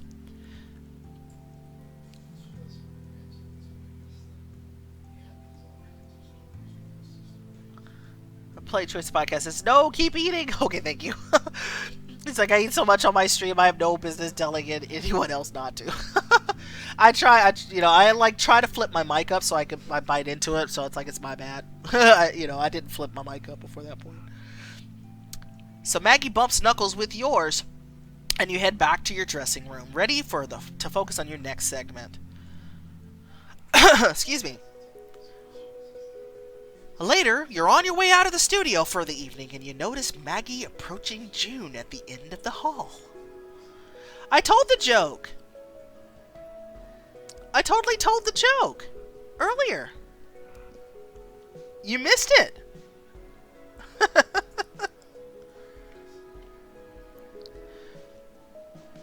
And Maggie's like, hey, June, I just wanted to say that, And then she's thinking, just do it. And Maggie closes her eyes and nods resolutely to herself and opens them again. You looked really cute at the studio's ugly sweater party. And Maggie says, you basically totally failed at looking ugly. But that's a good thing.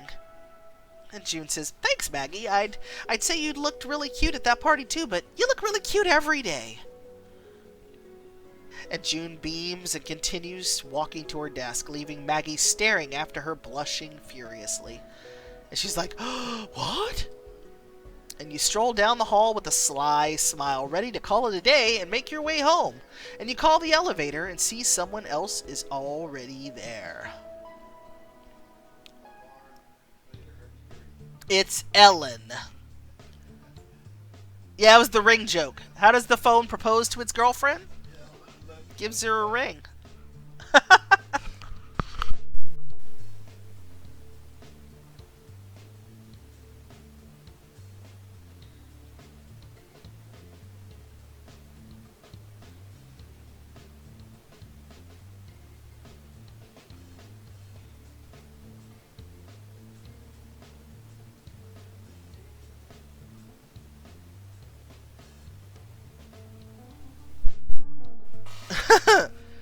He says, I think I've swallowed water into my mic at least 3 times on stream. Clearly, I am a high-quality streamer. Me too.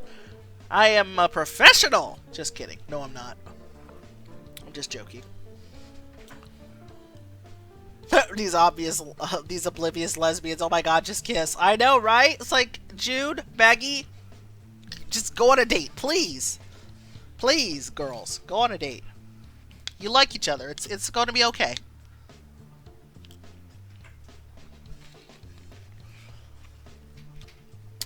That's what I get for giving my dog treats. I missed the jokes.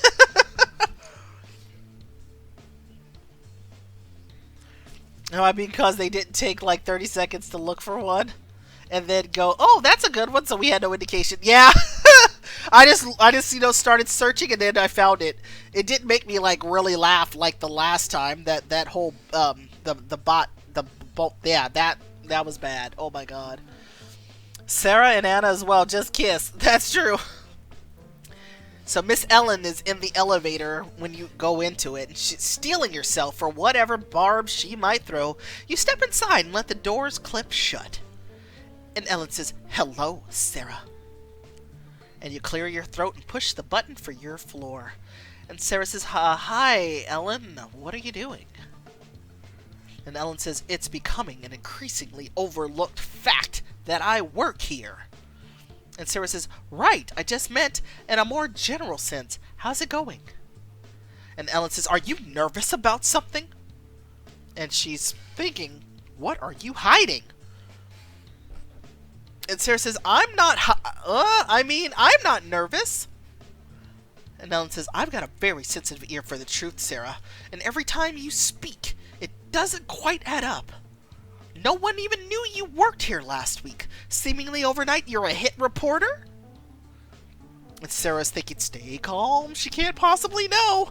And Ellen says, "Something is going on here. Trust that I'm going to find out what it is. And when I do, you won't be a reporter anymore. You'll be the story." And that's the end of chapter 5.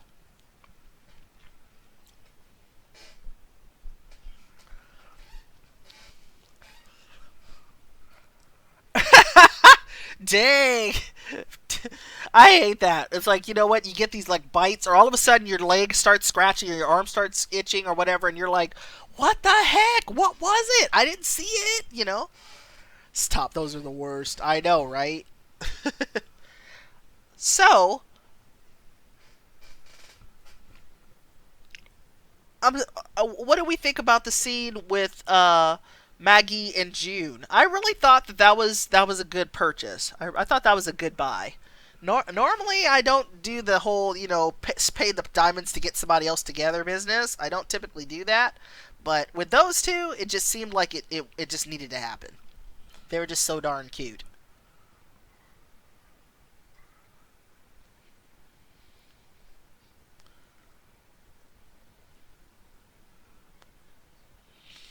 Oh, I live by the water, so we get so many mosquitoes, Dr. Waffle says. Oof. I'm just rubbing my foot against everything just to get some relief. Oh, right?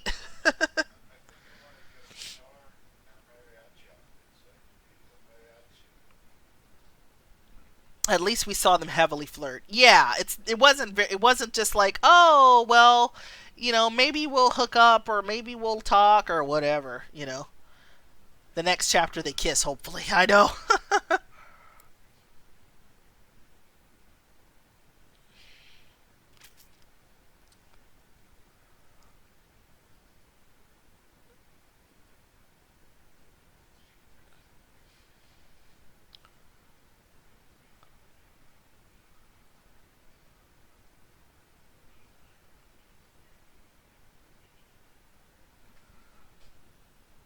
Okay.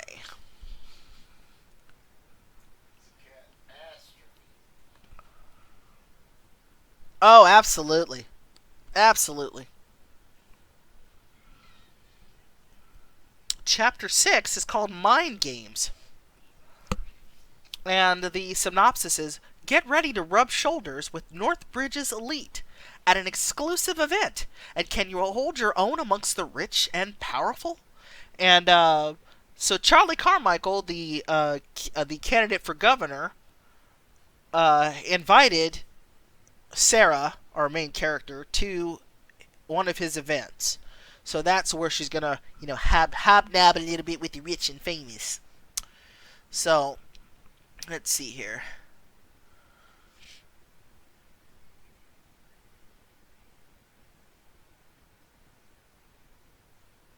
Let's see here.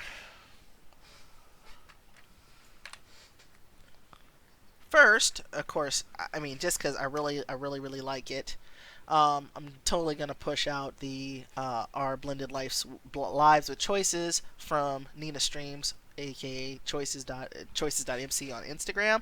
Super good, highly recommend. Um, and I'll have to grab the link again. I'm pretty sure I have it. I was really enjoying that. It's about, well, this one is like episode 2, part 2, and it is very good stuff. Um, she named the cat after me. I can't not tell you all about it. So there's a link in the chat. Totally cute video. It's about 10 minutes roughly. There are 2 other episodes also up.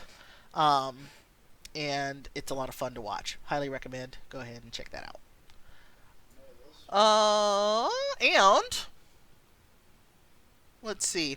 I think we're moving we're moving really along here. Let's see, chapter 6. There's 14 chapters altogether. Okay. Yeah. So I think we got at least 3 more.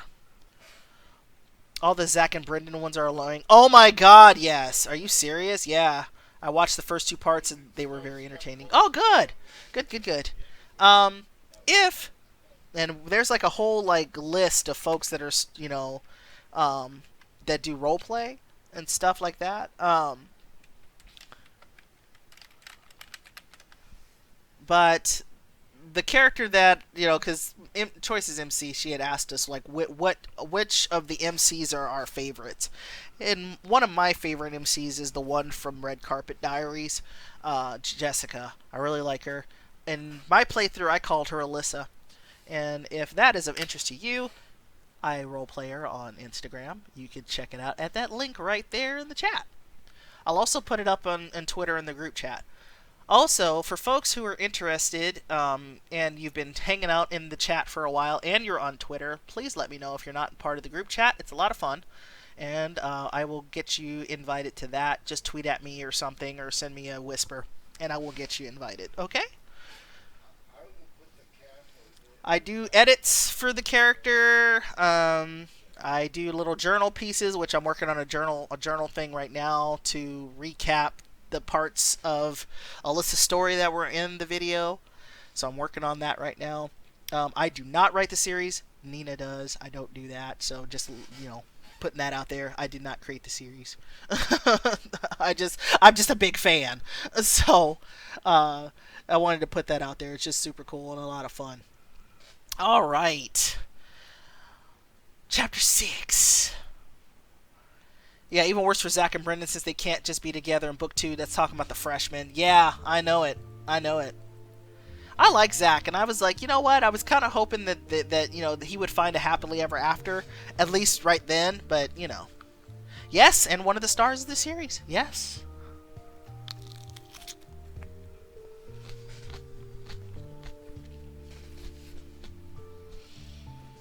And Choices Lady has a character that's also part of the series.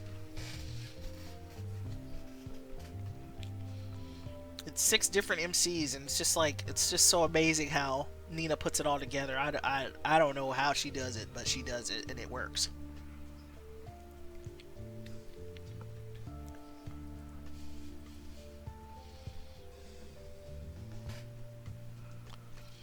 Chapter 6, Mind Games. It is mind-blowing. I totally agree with you. Okay, it's the night of Charlie Carmichael's campaign party, and you stand in front of your closet, rummaging through your clothes and fretting. And Jaime sits on the bed. And Sarah says, "What if there's a dress code that's like, your heels must be this high to ride? What if I get a loose thread and someone pulls it and all of my clothes fall off and everyone laughs?" And Jaime says, "That's what? That's not even a thing. Just relax and focus on enjoying yourself." And Glory is curled up on the end of your bed and purring softly as Jaime strokes her back. And she's thinking, I don't want to get up. Sarah says, look at this lazy girl who never has to go anywhere. How does it feel to have no obligations, Glory? I ask my cat that all the time. And Jaime says, aw, let her enjoy her retirement in peace. Glory, you've earned this. And Sarah says, anyway, Ellen said this invitation was wasted on me, and she said I should grill him like it's the 4th of July. And Jaime says, I can't say that sounds unreasonable. I've got some questions for him myself. Nina? I was just talking about you. How funny. Only good things. Only good things. Lots of praise. Sarah says, oh, I've been researching him all week, and he's basically golden. And Jaime says, well, it didn't make headlines, but his company recently bought a wetland park where I volunteered to build offices. Carmichael says it's too inaccessible and overgrown to benefit the community, but it's still home to lots of wildlife.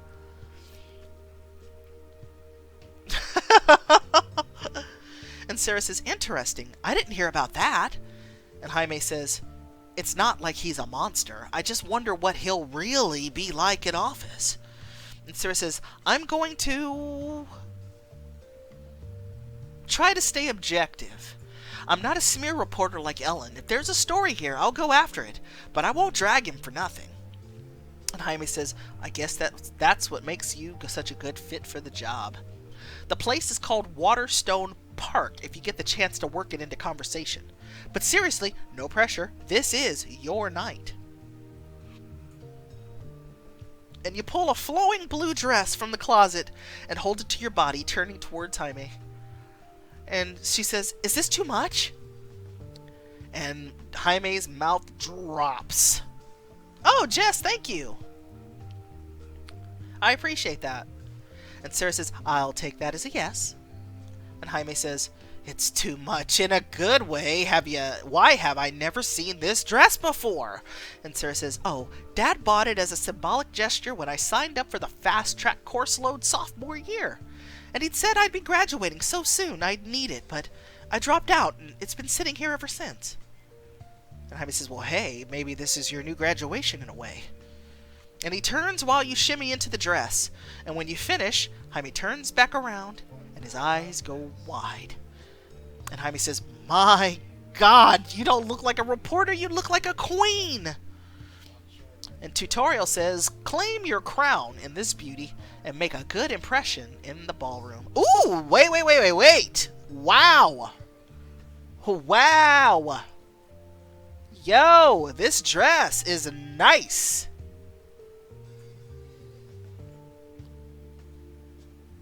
Ooh, it is so pretty. I like it. Yeah, we're buying that. Are you kidding me?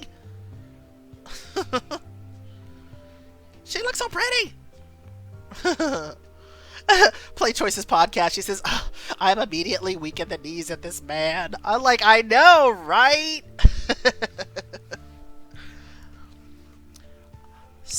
Like a queen. I know. Okay, so before I move on, really quick, just because I was totally talking about Nina, we have quite a few Choices content creators in the house. Play Choices Podcast, of course, does the Play Choices Podcast. V is awesome. On Tuesdays, she generally does Romance Club, voiceover readings, just like I do here on Thursdays. And that's been a lot of fun. She's also going to do Saturday morning. So there's that. And let me do something here. And Eric Mitch does stream Choices as well. He's doing the Freshman right now on Mondays. And then Tour Legend Serpa, it's Brandon. He is doing... Oh, is he doing a new book this week? Because he finished A Very Scandalous Proposal last weekend. He's doing another book this week, I think, right? Somebody have to let me know. Choices Lady does really cool YouTube fanfic. Nina Streams does really great YouTube fanfic. and does edits also on Instagram. Super, super good stuff. There's so many folks in here that are just, just great content creators that I follow, and I'm very lucky to know such talented folks. I'm very, very lucky. All right. So Sarah says, it'll be nice to finally have an event that calls for this, and you're right, I've graduated to kick-ass reporter. As long as you swear it's not too much. Oh, he's doing the unexpected heiress. Ah, ooh. And, an added bonus is that Brandon is English, so he has that really cool accent and stuff. It works. It's great. Jaime says, it is exactly the right amount. And Gloria squints at you from where she's curled up on your bed. And Sarah says, you look like you're all ready for a comfy night in. And Gloria is thinking, is she leaving? But who will brush me? Who will feed me? Who will clean up my litter box? And you scratch Gloria behind the ears as she purrs cheerfully. And Gloria is like, well, on the other hand, this might be my chance to finally taste the forbidden water from the big white bowl. Sarah's like, Jaime, do me a favor and put the lid down on the toilet before you leave, would you? And Gloria is thinking, one way or another, victory will be mine.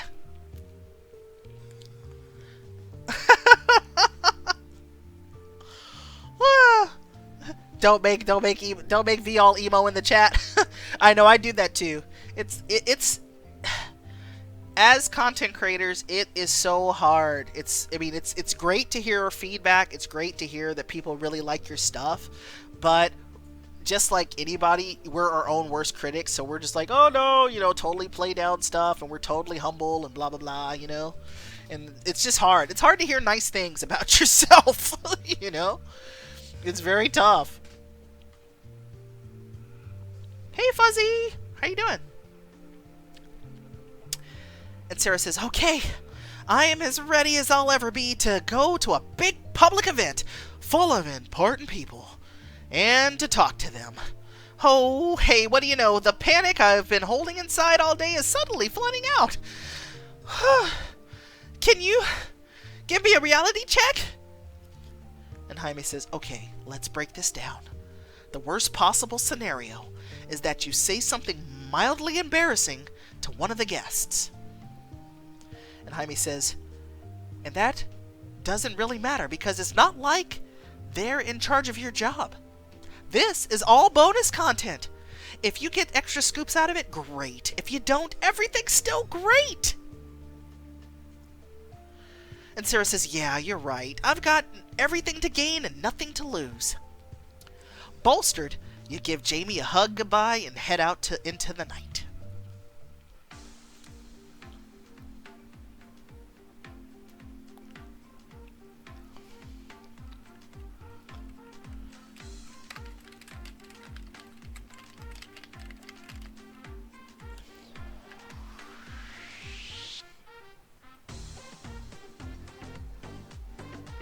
Oh, right on. That's awesome. Thanks, V. I'm glad I could vocalize your sentiments.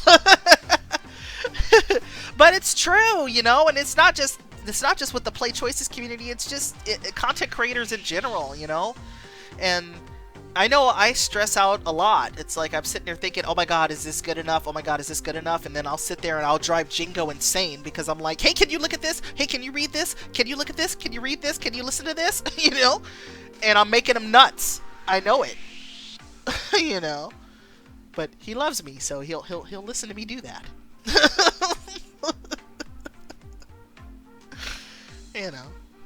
And he doesn't hesitate to tell me when something is no bueno. He'll tell me.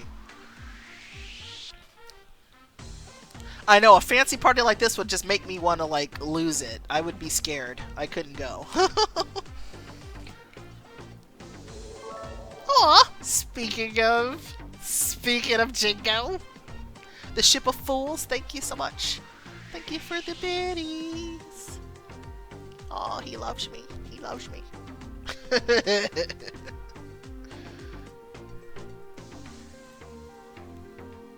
And if you're looking for also some cool content, if you're into Dungeons and Dragons or Starfinder, which is what Jingo usually streams. He is now under the ship Oh Fools right here in the chat, the link there. And he's streaming on Wednesday nights. He does not play choices. He doesn't.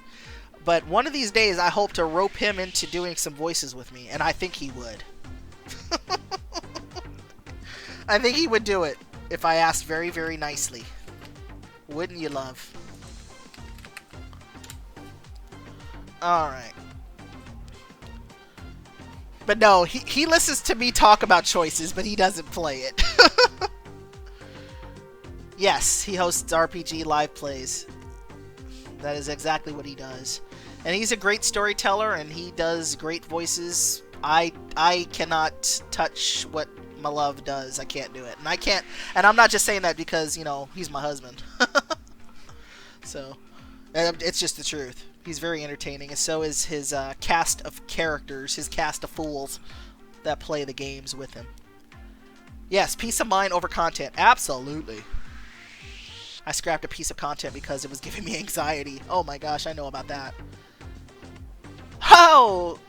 The crown and the flame? Oh, that would be fun. That would be fun. I'll have to pull him in. Unfortunately, well, fortunately, he does, right now he's playing in somebody else's stream right now. He's playing a RPG in someone else's stream while I'm doing this one. So, that's a tough part. So, like, it would have to be like either another night, or we would have to, like, maybe record some stuff to put on YouTube. Which would be fun too. I would totally do that. I'm actually, and before I continue with the party and stuff, I was actually thinking about recording some of the stuff that folks have asked for, like Queen Bee stuff or the Daddy Affair stuff, and putting that on YouTube. We'll see how we're feeling about it. You can float me your ideas, or tell me if you think that is horrible, and let me know what you think. And I'll, if you're thinking that it's cool, then I will probably do it and post it. Anyway, maybe not the full stories, but I'll post some of the scenes. As you arrive at the campaign party, your phone buzzes in your purse, and you pull it out to see a new message from Alec. And Alec texts, "Must have missed you. Just calling to say good luck. Get me something I can run. And Northbridge Nudes might need 2 lead anchors, huh?" Excellent! Excellent. He uses the same, it's the same name on Twitter, I think, as well.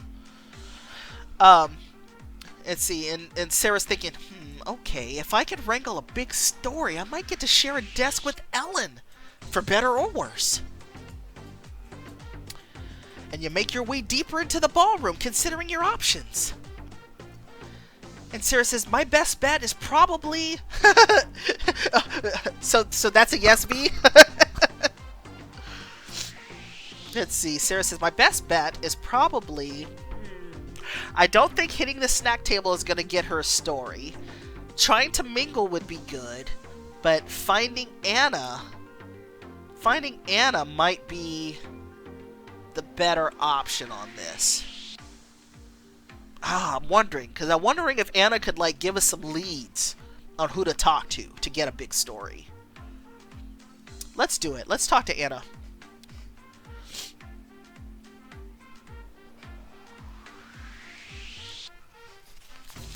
You circle through the crowd, desperately searching for a familiar face. And Sarah's thinking, okay, she has to be here somewhere. And suddenly you spot a woman with dark hair and an updo facing away from you. And Sarah's like, there she is! And you tap her on the shoulder. Whew! Thought I was gonna get lost in this crowd of snobs. Uh-oh. And the woman turns around and she says, excuse me? What did you just say? And Sarah's like, oh, thought you were someone else. My bad. See you never. And Sarah's thinking, great job, Sarah. You being a fool is newsworthy. And then, this night is a screaming success.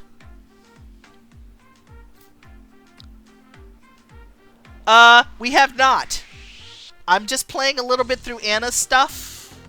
Just because I told Eric that I would give her a chance. I would give her a fair chance. And we did read some fairly sexy poetry earlier, and I like Anna.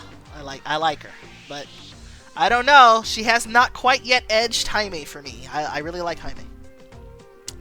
Suddenly, an arm hooks through yours and pulls you away from the crowd.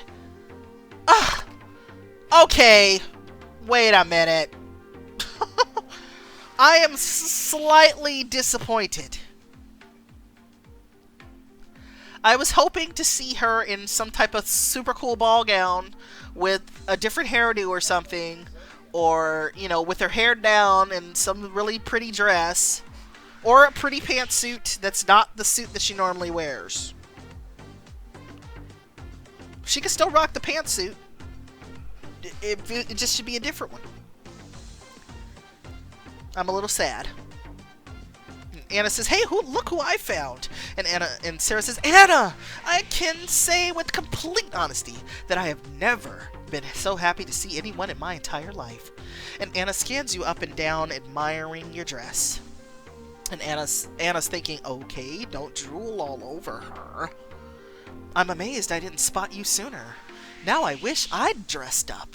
See? Okay. You redeemed yourself, Anna. I appreciate that. At least she recognized that she didn't wear something else. So, I feel better now. I feel better now. Thank you, Anna.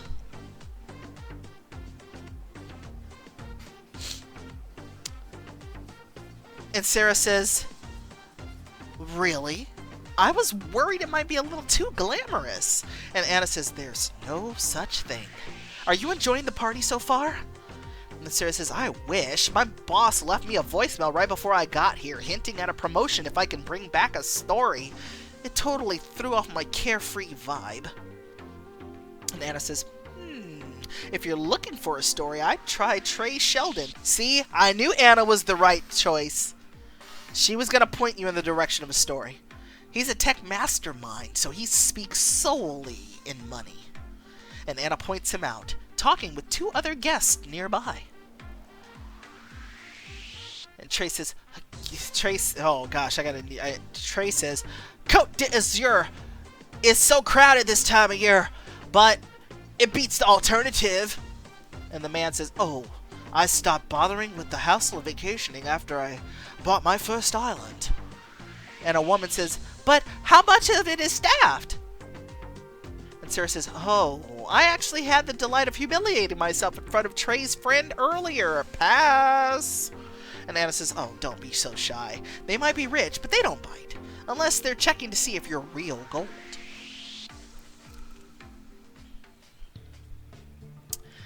You nod and take a deep breath as Anna guides you to Trey and his companions.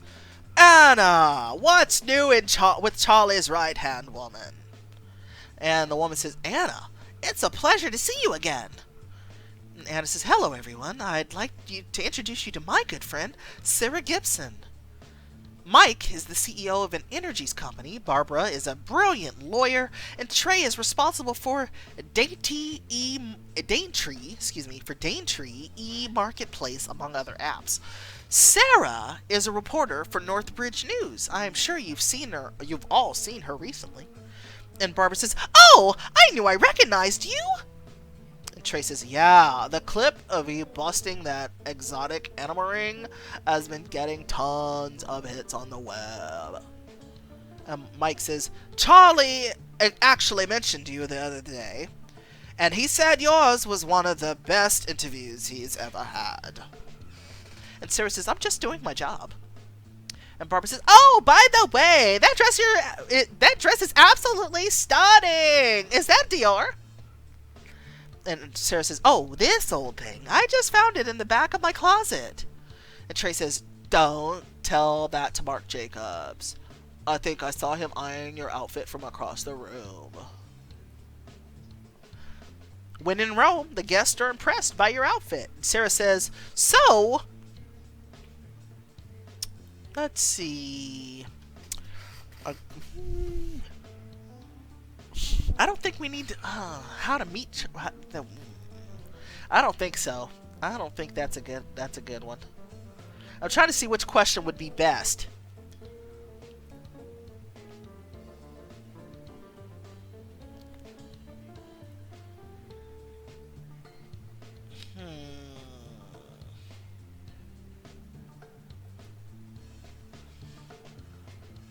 Okay. I'm thinking, what projects? No, what projects are in the works here? And Barbara says, well, I can't technically disclose this, but let's just say that someone's line of knockoff purses just barely slipped the noose in an intellectual property suit. And Mike says, although I am the CEO of a major energy company, I have to say our operations are dull, really. I'd hate to bore you. Then allow me. I'm in the middle of starting my own college for tech engineers. I just ordered 5,000 nap pods for our student center. And Anna says, I meant to ask how the development of the new campus is going. Have you found a location yet? And Trey says, still on the hunt. Eric says, I love that they made that sprite a lawyer, but left her in her chef jacket for rules of engagement. I know. It's for fancy occasions and not. And Trey says, we're not settling for anything less than perfect. And there are a lot of promising spots, but every acquisition has its challenges. And he's thinking, that place in Hartfeld would have been perfect if eco activists had threatened to protest. We don't need bad publicity. I don't know why I think he would sound so snotty, but I think so. And Sarah says, it's funny that you bring that up, you know. I was considering discussing the Waterstone Park acquisition with Charlie tonight. And Anna says, really? I didn't know that. What about it? And Sarah says, I'm just not sure it's a great idea, but maybe it's not my place to say. And Barbara looks kind of shocked, and she says, I hadn't heard he was considering a purchase out that way. The ground is practically quicksand. He's like, he definitely sounds like that. And Mike's like, Mike says, and he'd probably listen to you, honestly. He's always had a bit of a soft spot for nature, for whatever reason. And Sarah says, well, thanks for the support, guys. If I find a chance, I'll be sure to bring it up. And Anna says, oh, I see another donor I absolutely have to greet. I'll be right back. And Sarah says, I'll come with. Excuse us, everyone. And Barbara says, hurry back. It was an earnest pleasure to meet you, Sarah, Mike says. And Trey says, totally late. And as you walk with Anna, she glances at you with a twinkle in her eye. Wow, these rich people have great personalities. Totally not boring and obnoxious. Exactly! Exactly! Anna says, I think you did fabulously. They were really wooed. But did you find your story? Sarah says, rich people are nice and I had no idea, but I'm not sure that'll float. And so Anna says, well, if you didn't find an angle for Alec, maybe try to approach them without me. It's easier to open up one-on-one. And Sarah says, you want me to talk to them again? By myself? And Anna says, come on, you don't need me. Go get your scoop. Oh, no. Oh, no. The app crashed. Oops. Hold on. My bad, y'all. Yeah, it just crashed on me there. Okay.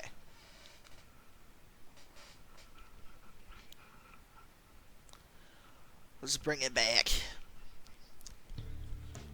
There we go. Chatting up Carmichael's guests will increase your reporter score and give you access to important information later in the story. I'm gonna find that story. And Anna says, go get him, Tiger! I do like Anna. Anna's cool. I like Anna. And I will give a new ranking after this stream tonight, since we're gonna make that a thing, is to rank our LIs, since Eric had me rank them in the first stream. So I will come up with new ranking at the end of this one. You catch sight of Mike now standing by himself, looking at his phone, and you wander over to him. And Sarah says, hey, the party's out here, not in your phone. Mike says, busted. Sometimes it's hard to tear yourself away from work, you know. And Sarah says, story of my life, Mike. And he glances down at his phone one last time and slides it into his pocket. And he's thinking, I guess I'll deal with this later, but if Albertson and Hernandez don't sort out this feud soon, I'm worried it'll affect business. And Sarah says, so, it must be challenging to be the CEO of a big company. You've got so many people to deal with. By the end of the day, my boss is usually ready to make us all take timeouts and naps. And Mike says, well, that's not a bad idea. I've got 2 executives acting like corporate preschoolers right now. And so Sarah says, I may not be the CEO of a major company, but I have learned a thing or two from working alongside difficult people. Hey, Ozza! Oh, bad joke? Okay, I got you. Let me finish this scene. And Sarah says, working difficult people. Sarah says, well, you could... You could... use your power as leverage? Tell them that this conflict is affecting business and that they either need to sort it out or they can leave. And Mike says, but they're my top execs. Simply firing them would pose even more of a problem. And Sarah says, yes, but they don't need to know that. Lay out your expectations, and if they don't meet them, write them up. You'll look like a firm leader who's willing to make hard decisions. And Mike says, Sarah, you make a great point. Thanks for that dose of perspective. And Sarah says, anytime. The constant squabbling at Northbridge News has given me great conflict resolution skills. And Barbara approaches with a smile, clinking her glass briefly with Mike's. And Barbara says, Mike, Sarah, we meet again. What are you 2 gabbing about? And Sarah says, well, just lamenting the hassles of office drama. Mike says, Barbara, I forgot to ask, will I finally get to see you at the yacht club next weekend? And Barbara says, oh, possibly. Alan hasn't been feeling well lately, so we might not make it. And she's thinking, damn, I don't think he believes that, but it's better than him knowing about the second-hand yacht. Mike says, I'll keep my eyes peeled for you. You'll have to show up one of these days. Now, if you'll excuse me, I need to make a call. And Mike saunters off, and Barbara watches him, her shoulders tense. He cares about the environment for some reason, V says. Yeah, and Eric says, sounds like a BuzzFeed article. Rich people are nice, and I didn't know. Yeah, you're right. Let's see, Eric says, nice, I helped come up with a new tradition. Yes, you did. So now, let us find a bad joke before we talk to Barbara.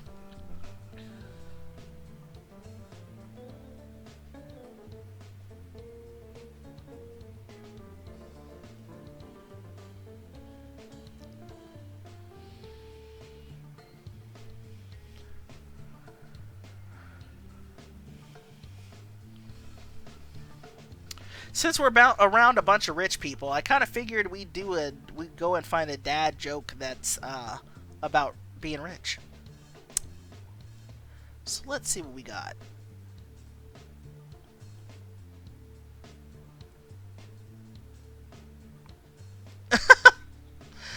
Oh, jeez. No.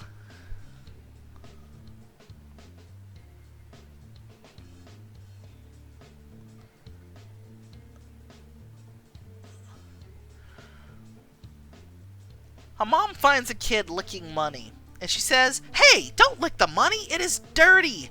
And a kid says, is that why they call people filthy rich? Oh, jeez, that was bad. That was actually bad. I don't normally say that, but that one was actually bad. Normally I wouldn't say that, but yeah, that one was not good. That was bad. Oh, jeez. It made sense. Okay. Okay, that's fair. I just thought that one was bad. I was like, oh, no.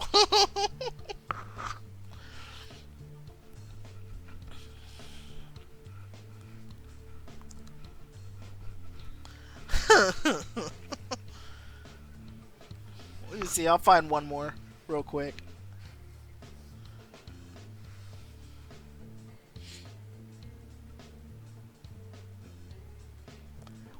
makes a software developer feel rich? Their cash. That was bad too. Oh my gosh. To Barbara, so Sarah says, Barbara, I don't want to pry, but I'm getting the sense that you don't want to go to the yacht club. And Barbara says, well, I guess I could tell you since you're not part of this upper crust and you can't look down your nose at me. And Sarah says, you're welcome. And Barbara says, my family is having some money problems and we haven't been able to afford the luxuries we used to. We had to buy a used yacht. And if I brought it out, all the other yacht club attendees would know instantly that it's an old model. I'd be so ashamed. So why don't you decorate the hell out of it? No one is going to notice that your yacht is old if it looks fabulous. And she says, and you could give it a unique paint job or an elaborate figurehead on the bow. Or, and stay with me here, a bedazzled hull. And Barbara says, interesting, with enough modifications, I might even be able to disguise the make and model. And Sarah says, you could tell everyone that it's a custom yacht. And Barbara says, that's even better. I could tell people that I have an exclusive yacht designer working for me. And Sarah says, I could see it now. Your boat sails into the yacht club, rhinestones shining in the sun. You're the queen of the sea. And Barbara says, is this that upcycling thing that I always hear the kids talking about? I think I like it. Sarah, you've just given me an entirely new perspective. I can't thank you enough. And Sarah says, it's okay, Barbara. I know that it must be hard to go from insanely rich to merely filthy rich. If someone bedazzled their yacht, they would be laughed at. Yes, that's true. You're right. Barbara says, well, maybe sometime I could repay the favor. Let me give you my personal contact info. And you swap emails, and Barbara wishes you good night before disappearing into the crowd.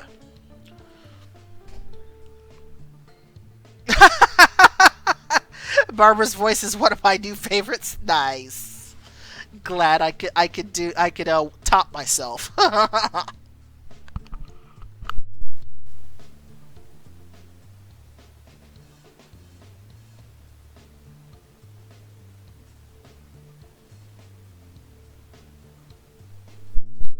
So Sarah's thinking, well, that's 2 for 2. It's not a story for Alec, but, you know. And so Trey says, Sarah, could I have a moment of your time? And Trey emerges from the crowd grinning broadly, to never be heard from again. Right? And then Trey says, I wanted to talk to you about Litcoin, my new cryptocurrency. And Sarah says, hey, what exactly does it do? Is it like online money? It's an encrypted payment system that allows users to transfer funds independently from bank regulations. And Sarah says, oh, so online money. And Trey says, did I mention that it's also lit? Maybe Northbridge News would benefit from covering it.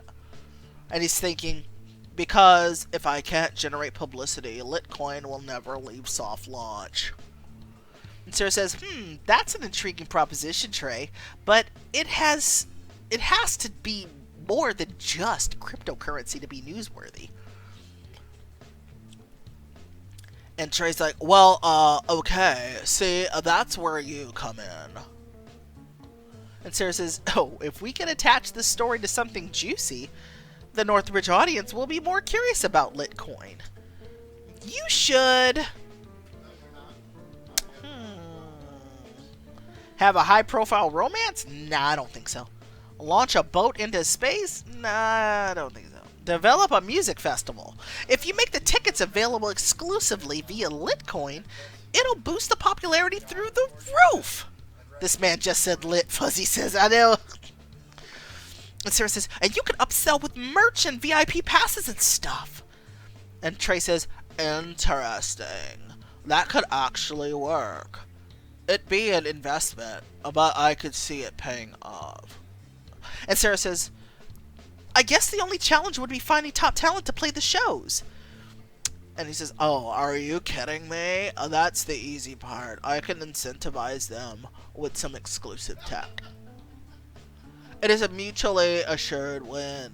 They promote me, making me seem cool, and then they seem cool when they use my products. And Sarah says, wow, an endless feedback loop of popularity. This is some Game of Thrones level strategizing. And Trey says, Sarah, I think your idea is brilliant. I'm going to make some calls immediately. And Sarah says, I'll be waiting with the news cameras. And Trey says, thanks again, Sarah. Let me give you my contact info. I'll be in touch. And you swap emails and he saunters away and you let out a breath. And Sarah's thinking, Alec is going to choke when I bring him this cryptocurrency music festival exclusive. Oh, you like the accent I gave him? Good, I'm glad. I'm glad. And you suppress the urge to do a small victory dance, and then you slip away through the mansion's halls to find the restroom. After exiting the bathroom, you try to find your way back to the party. Exactly! Like, she could have made some coin with that. Come on! She didn't make not a lick of money on that. And Sarah's thinking, I'm pretty sure it was that way. I don't recognize that vase. Why are there so many vases in this mansion? And you round the corner and find yourself face to face with none other than Charlie Carmichael. And he says, Sarah, I was worried I wouldn't get the chance to bump into you tonight. I'm glad you came. And Sarah says, Charlie, it's nice to see you too. Thanks again for inviting me. And Charlie says, you couldn't look more incredible. I'm speechless. Clearly, you're as unrivaled in the fashion department as you are in reporting. And Sarah says, well, it's not every day you get invited to a major politician's exclusive party. I figured I'd dress the part. At least get some lit coin out of it and sell when it's high. Exactly. Your outfit impressed Carmichael. And Charlie says, I hope you've been enjoying yourself so far. And Sarah says, oh yes, Anna's been introducing me to everyone, and you've got a pretty incredible slate of supporters. Charlie says, well, I'm very fortunate in that I've had the opportunity to know some really brilliant folks. And he's thinking, she's starstruck. I know she's new to this. I wonder if she's been asking any hard-hitting questions. And as the thought echoes in your mind, you remember what Jaime told you about the park. Before you could stop yourself, you blurt out the question. Charlie commenting on the dress seems really gross. Maybe it's how I read it. Would it have sounded differently if I had read it differently? Maybe.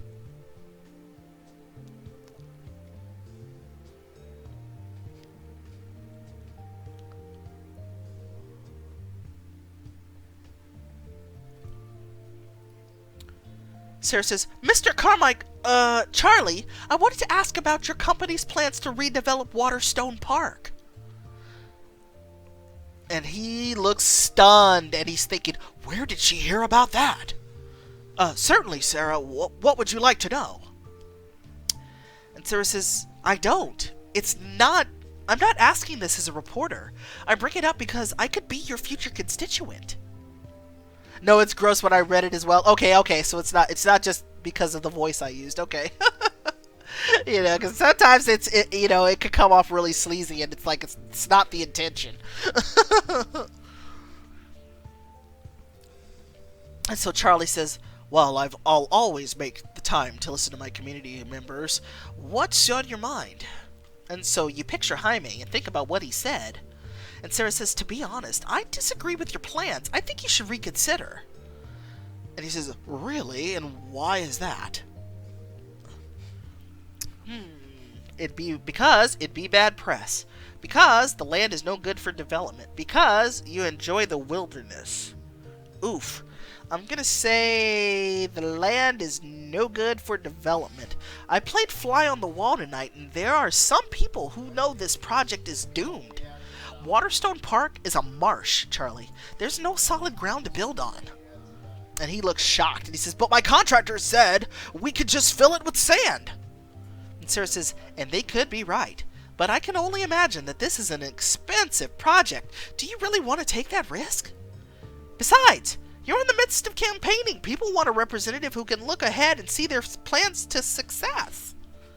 And Charlie looks at you for a long time considering, and finally, he breaks into a grin.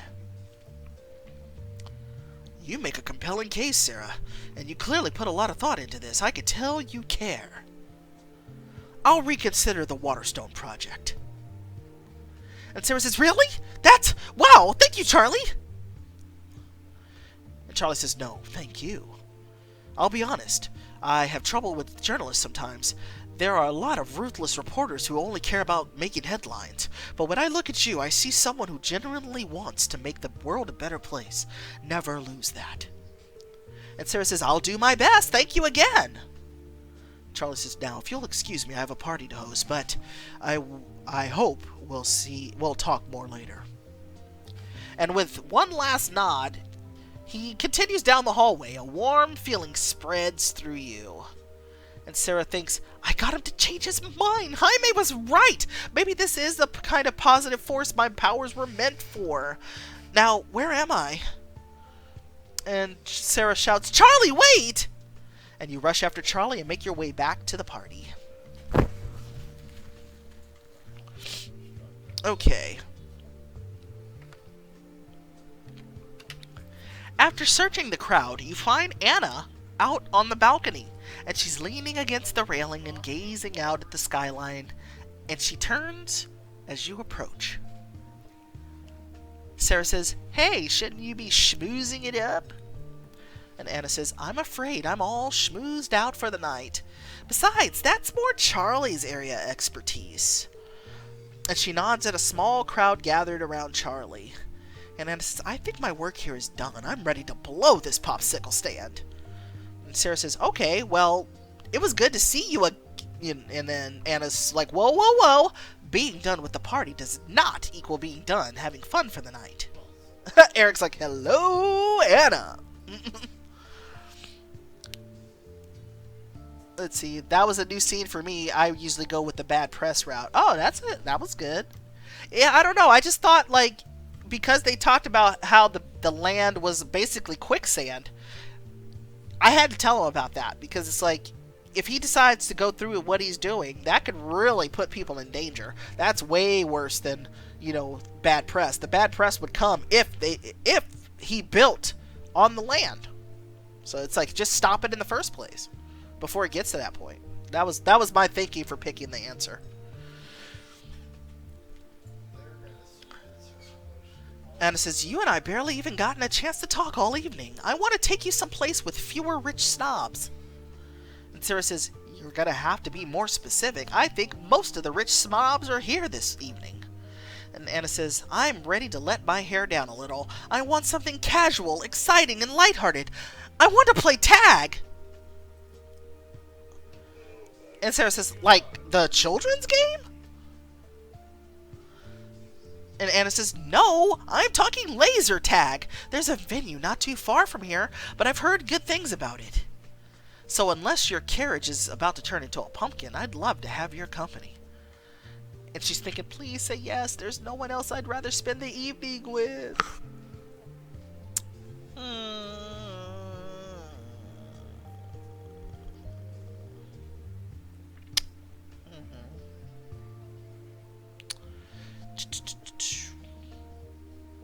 Yeah, let's do it.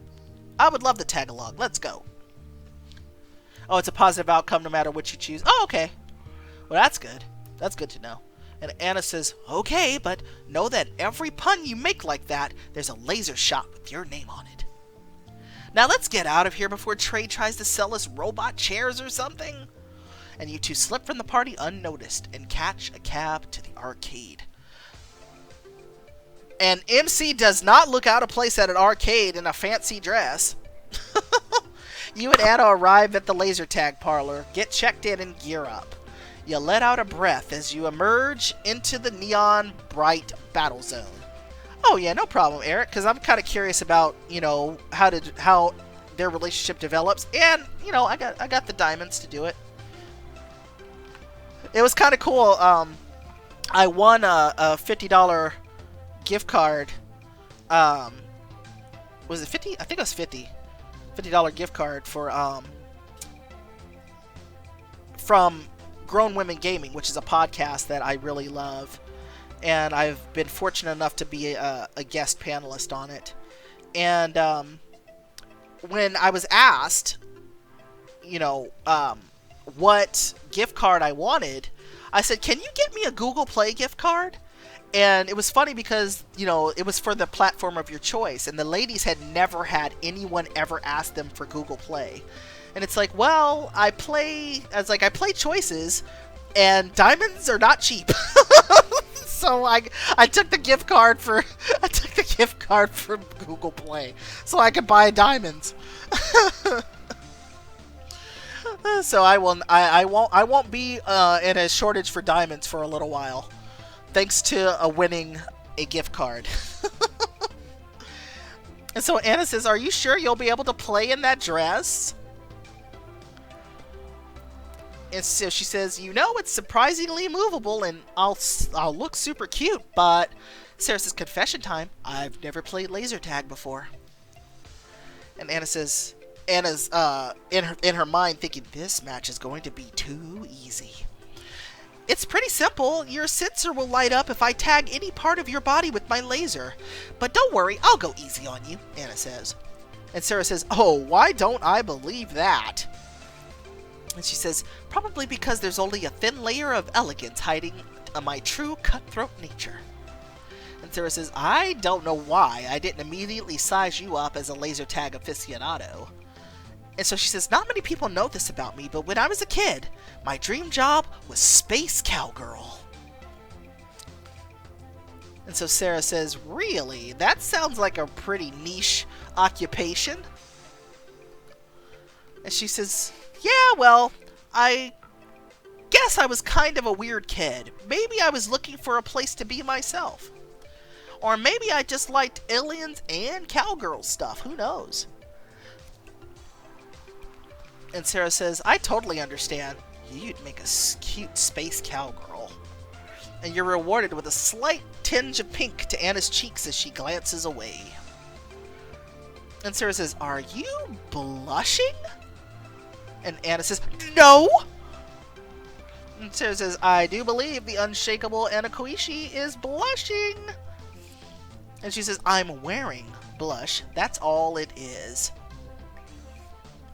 And the intercom, there's somebody over the intercom just like, "Welcome to Laser Palace, Koishi, party of 2. This arena is your playground for the next 30 minutes. Enjoy." Your phaser vibrates in your hand, signaling its power. Anna likes Martians. She's perfect for you.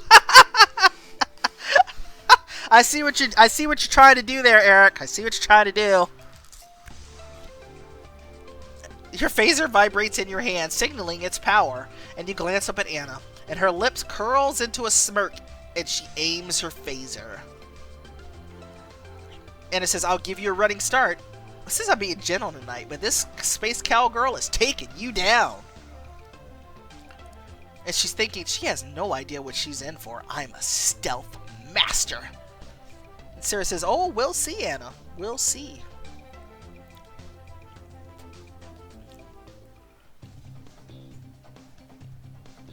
You bolt into the darkness, ducking behind a pillar of glow-in-the-dark spirals, and you try to hold your breath and focus intently on listening. She must be walking quietly, but you can hear her thoughts very close, like a whisper in your ear. And Anna's thinking, "I think she's right around here."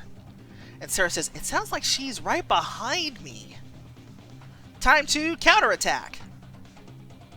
And you whirl around and fire a blast of lasers at Anna before she can even shoot. And their sensors light up red, and she recoils in shock. It's like, "You can't sneak up on me. I heard you." And so Sarah says, well, well, well, I think you may have underestimated my skill. And Anna says, you got lucky, punk. The gloves are coming off now. And so Sarah says, you'd better get back on your space horse because there's a new cowgirl on this planet and I'm coming for you.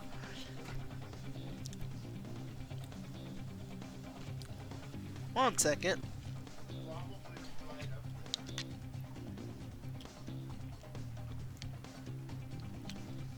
And so Anna says, you talk a big game, but don't forget that you're on my turf, newbie.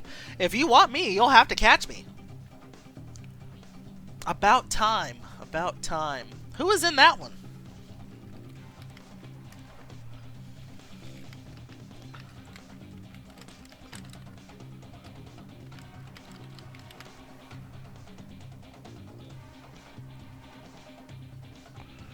Anna turns and leaps over a stack of plush barrels, disappearing behind a row of screens.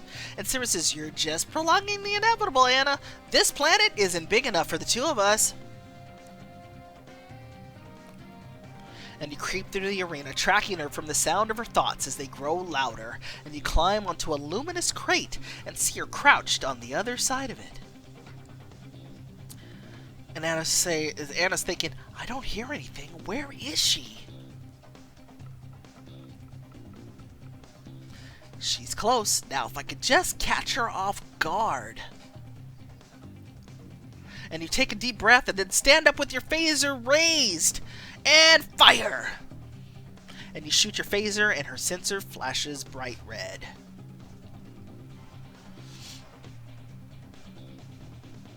And Anna says, no! How did you... I don't believe it!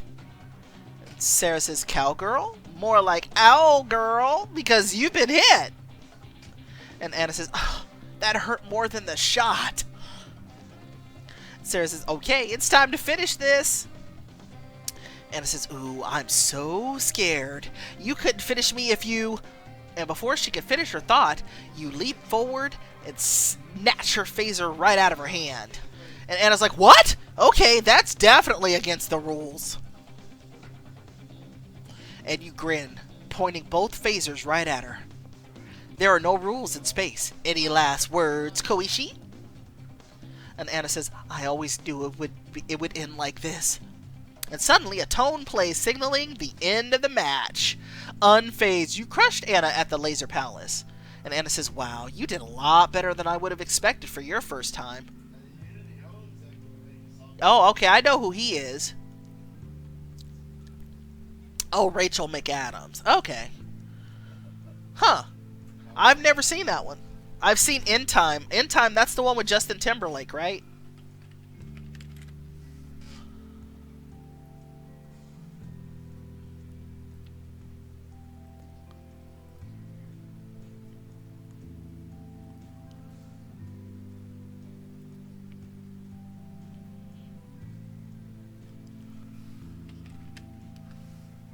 Sarah says, what can I say? I'm a natural.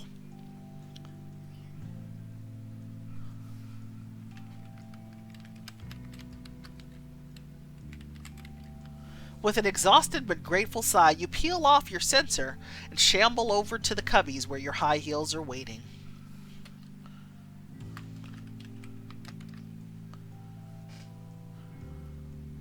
And Anna says, I haven't had raw, uncut fun like this in a long time, Sarah.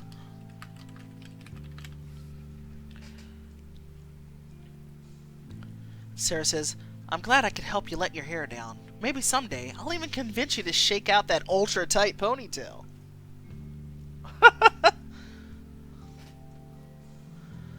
Anna says, never. All my power is in my hair. The pain in my scalp makes me feel alive.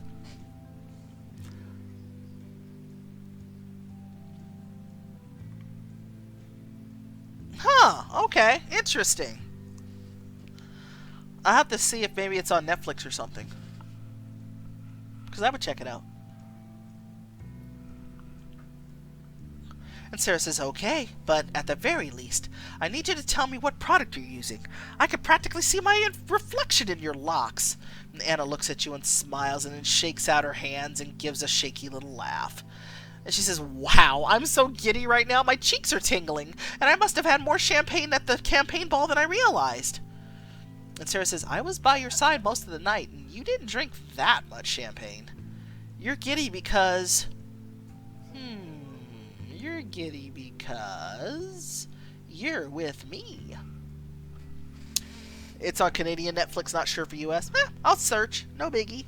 Anna leans closer like she's curious about you. And she says, I think you might be right. And I don't understand how you keep doing it. How do you keep knocking my guard down? And Sarah says, I think you want to have your guard knocked down. Also, I'm pretty hot. Anna says, I can't argue with that. As Anna grins, she looks more at ease than you've ever seen her before. And Sarah says, thanks again for inviting me out tonight. This was a blast. And Anna says, thank you for joining me. I'd love to do something like this again soon. Are you doing anything next weekend?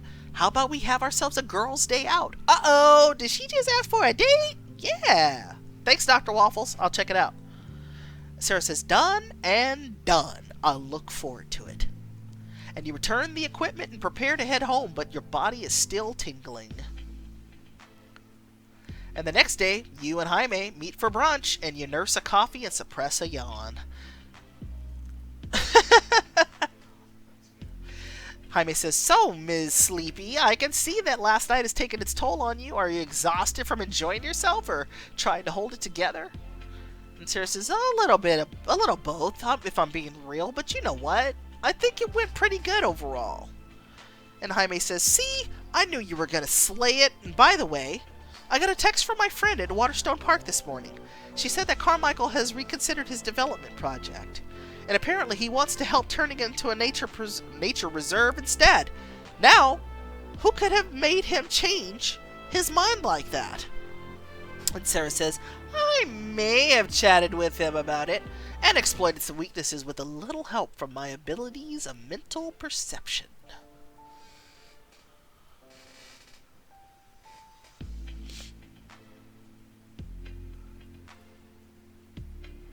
And Jaime says, I'll be damned, Sarah. You really are turning into a superhero. So how are you feeling about your powers now? And then Sarah says, I want to use it for good. It's just like you said the other day. This is a chance to help make the world a better place. And I can't explain how or why this happened to me, but if this is my life now, then the least I can do is make some positive change where I can. And Jaime says, that's what I love about you. Well, one of the many things. I don't think most people would do the same in your shoes. And Sarah says, honestly, I'm still trying to wrap my mind around this whole mind reading thing. I'm not used to feeling, I don't know, special? And Jaime says, come on, Sarah. You've always been special to me. Remember the day we met? And I said, of course I remember. I heard you crying through the fence, and I knew I had to do something. And Jaime says, yeah, the early weeks of being adopted were hard. I didn't know what life would be like. Other than Paula, I didn't know anyone.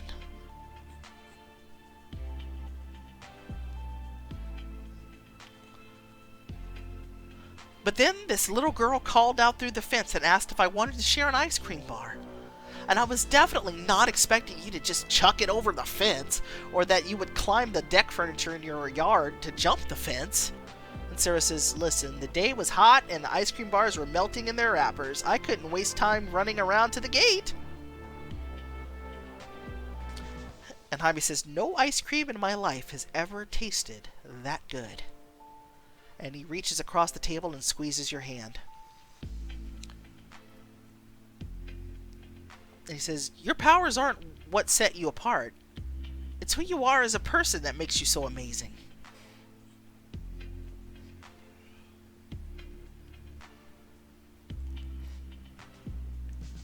And he's thinking, and if you can hear this, know that I care about you more than anyone in the world. And Sarah says, aw, I care about you too, Jaime. I know! And Jaime says, that's still so creepy yet so cool. Anyway, bottom line, I hope we'll always be part of each other's lives. Eric! And Sarah says, of course! You're impossible to live without. And a smile spreads slowly across Jaime's face, and you can feel a warmth radiating from his thoughts, even though you can't make out the words. And Jaime says, that's some pretty high praise. And Sarah says, you deserve no less.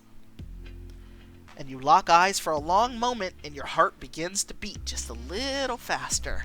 And before you can stop yourself, you let out another yawn.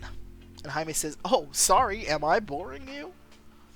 And she says, I'm just really tired from last night. Who knew being a reporter would be so exhausting? And Jaime says, you think you've got a tough job. Try building a dance floor from scratch.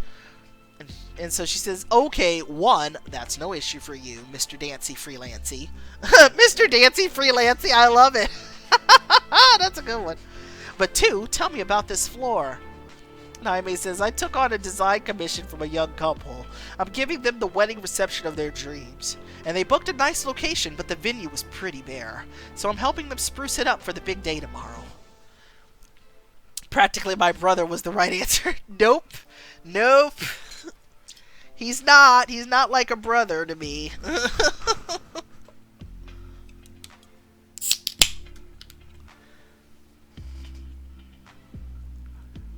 Let's see. Oh, sorry, I clicked that before I read it. It's a little more than carpentry than wedding planning, but it's still so appealing to my secret inner romantic.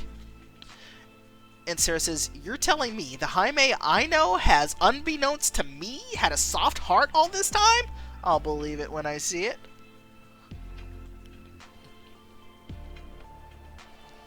And he says, well, I actually wanted to get a second opinion on my venue setup.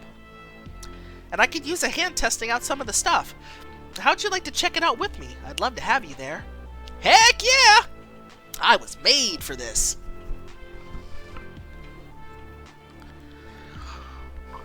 And Jaime says, okay, but first I need to ask if you have insurance because your eyeballs are definitely going to explode at the beauty of my creation. And Sarah says, Jaime, you know as well as I do that my insurance doesn't cover ocular combustion. Thankfully, I'm the kind of girl who lives life on the edge. My eyeballs are ready. And he says, neither of those statements are true, but I'll take you anyway. And you finish up your brunch, and then Jaime drives you to the venue. Jaime drives you to the wedding venue, and your jaw drops as you take in the elaborate decorations. Ooh, that's pretty. I know that they've used this background for other stories, but it's still pretty. It's a great piece of art. And Sarah says, Jaime, this is amazing! You put all of this together yourself? And he says, I mean, I hired a few extra hands to help with construction, but yeah, I designed the whole thing with the couple. And she's like, wow, this is beyond craftsmanship. You're an artist.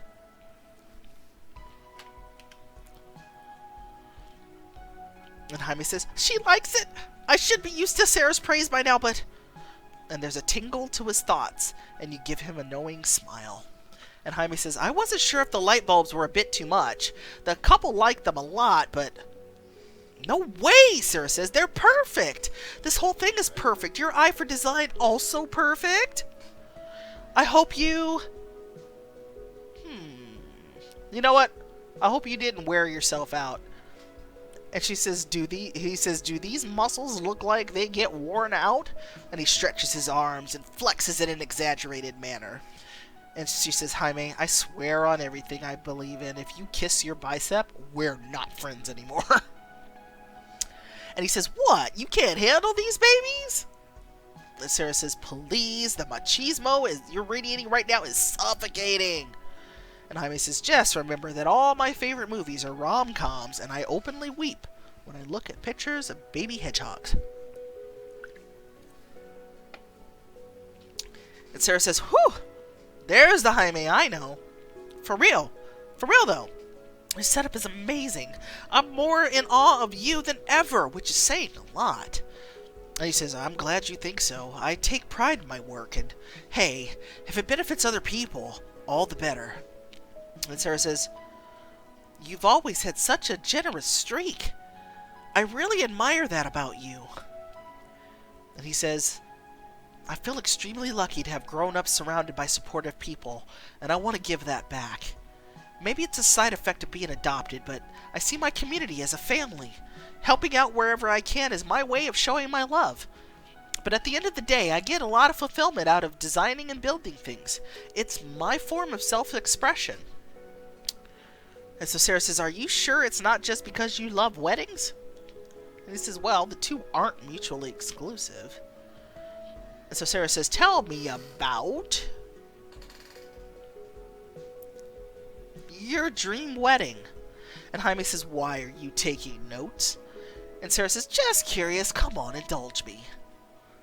And Jaime says, I'm picturing a small reception. The decorations are classic, but not over the top. Honestly, I think I'd be more focused on my bride. So I guess it all also depends on what she wants. And Sarah says, good attitude. And I'm invited, right? And he looks shocked, and he's like, Jaime's like, invited? You'd be... And he catches himself blushing. Yeah, you'd be there. You'd definitely be there. And Jaime lets out a sigh and rolls his shoulders. Anyway, I should probably do what I came here to do. Can I get your help with something? And Sarah says, as long as it doesn't involve manual labor, I'm your girl. And so he thinks, lazy, a little hard work won't kill you. And Sarah says, hey, I heard that. And he says, I know. Now I can tease you verbally and mentally. And Sarah says, you're lucky I like you, you little brat. Now show me what you need me to do. And you follow him to the other side of the room, where a wooden dance floor has been set up. And Jaime says, I just built this dance floor the other day, but I was kind of rushing, and I want to make sure it's stable. And Sarah says, okay, do you need me to, hold your nails? And Jaime says, actually, I was hoping you could help me by testing it out. And he extends his hand. May I have this dance? You pick the style. Let's do something close and slow. And Jaime says, like this? And he pulls you into his arms, swaying to an imaginary beat. And you're so close that you could smell the musky aroma of his clothes. And you flick your eyes up to meet his, and for a moment, your gazes lock. And he reaches up to brush a strand of hair from your face. And Sarah says, this is really magical. I mean, it will be for the couple who are getting married. And you're hyper aware of his hand resting on your lower back and the feeling of his shirt under your fingers. And Jaime says, agreed. There's nothing more beautiful than two people coming together. And he's thinking, are we having a moment? And he leans forward and you feel your heart beat faster and you step closer, shifting your weight when suddenly one of the boards of the dance floor wobbles beneath you and you let out a cry of surprise. And Sarah's like, whoa, Jaime, you didn't tell me there were loose floorboards. And he startles and drops his hands from your sides, but his gaze lingers on you for a moment longer. And he says, sorry about that. I guess I got a little distracted. And Sarah says, it's all right. I did too. And he bites his lip, finally breaking eye contact. He says, okay, I need to fix that part of the floor. Thanks for being my canary in the coal mine. And Sarah says, well, thanks for risking my life to test your death trap setup. And you both laugh. And Jaime sets about fixing the dance floor. And you enjoy the rest of the afternoon in each other's company. On Monday, you enter the office with a spring in your step and a folder full of notes about the party. And you're making your way towards the set when you spot Aubrey, who waves you over with a smile. And he says, hey, how was the big bash? And Sarah says, it was very informative. You won't believe who was there. Let's see. Now, how is that pronounced? I don't know. Is it Zhao?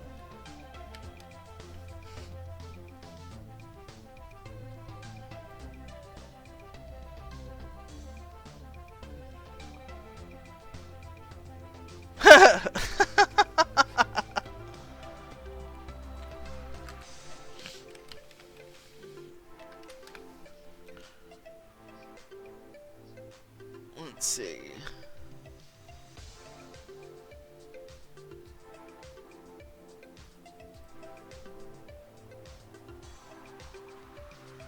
I want to say it's Zhao.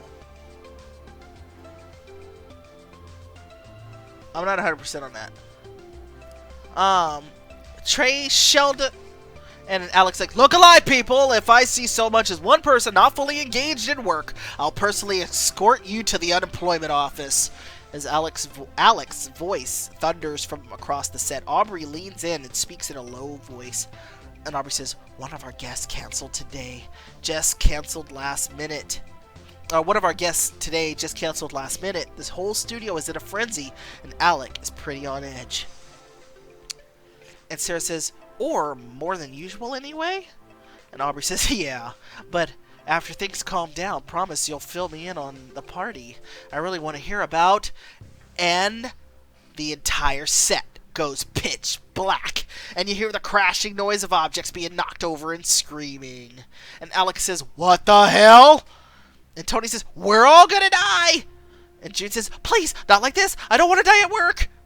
And Sarah's like, what's happening? And that's the end of chapter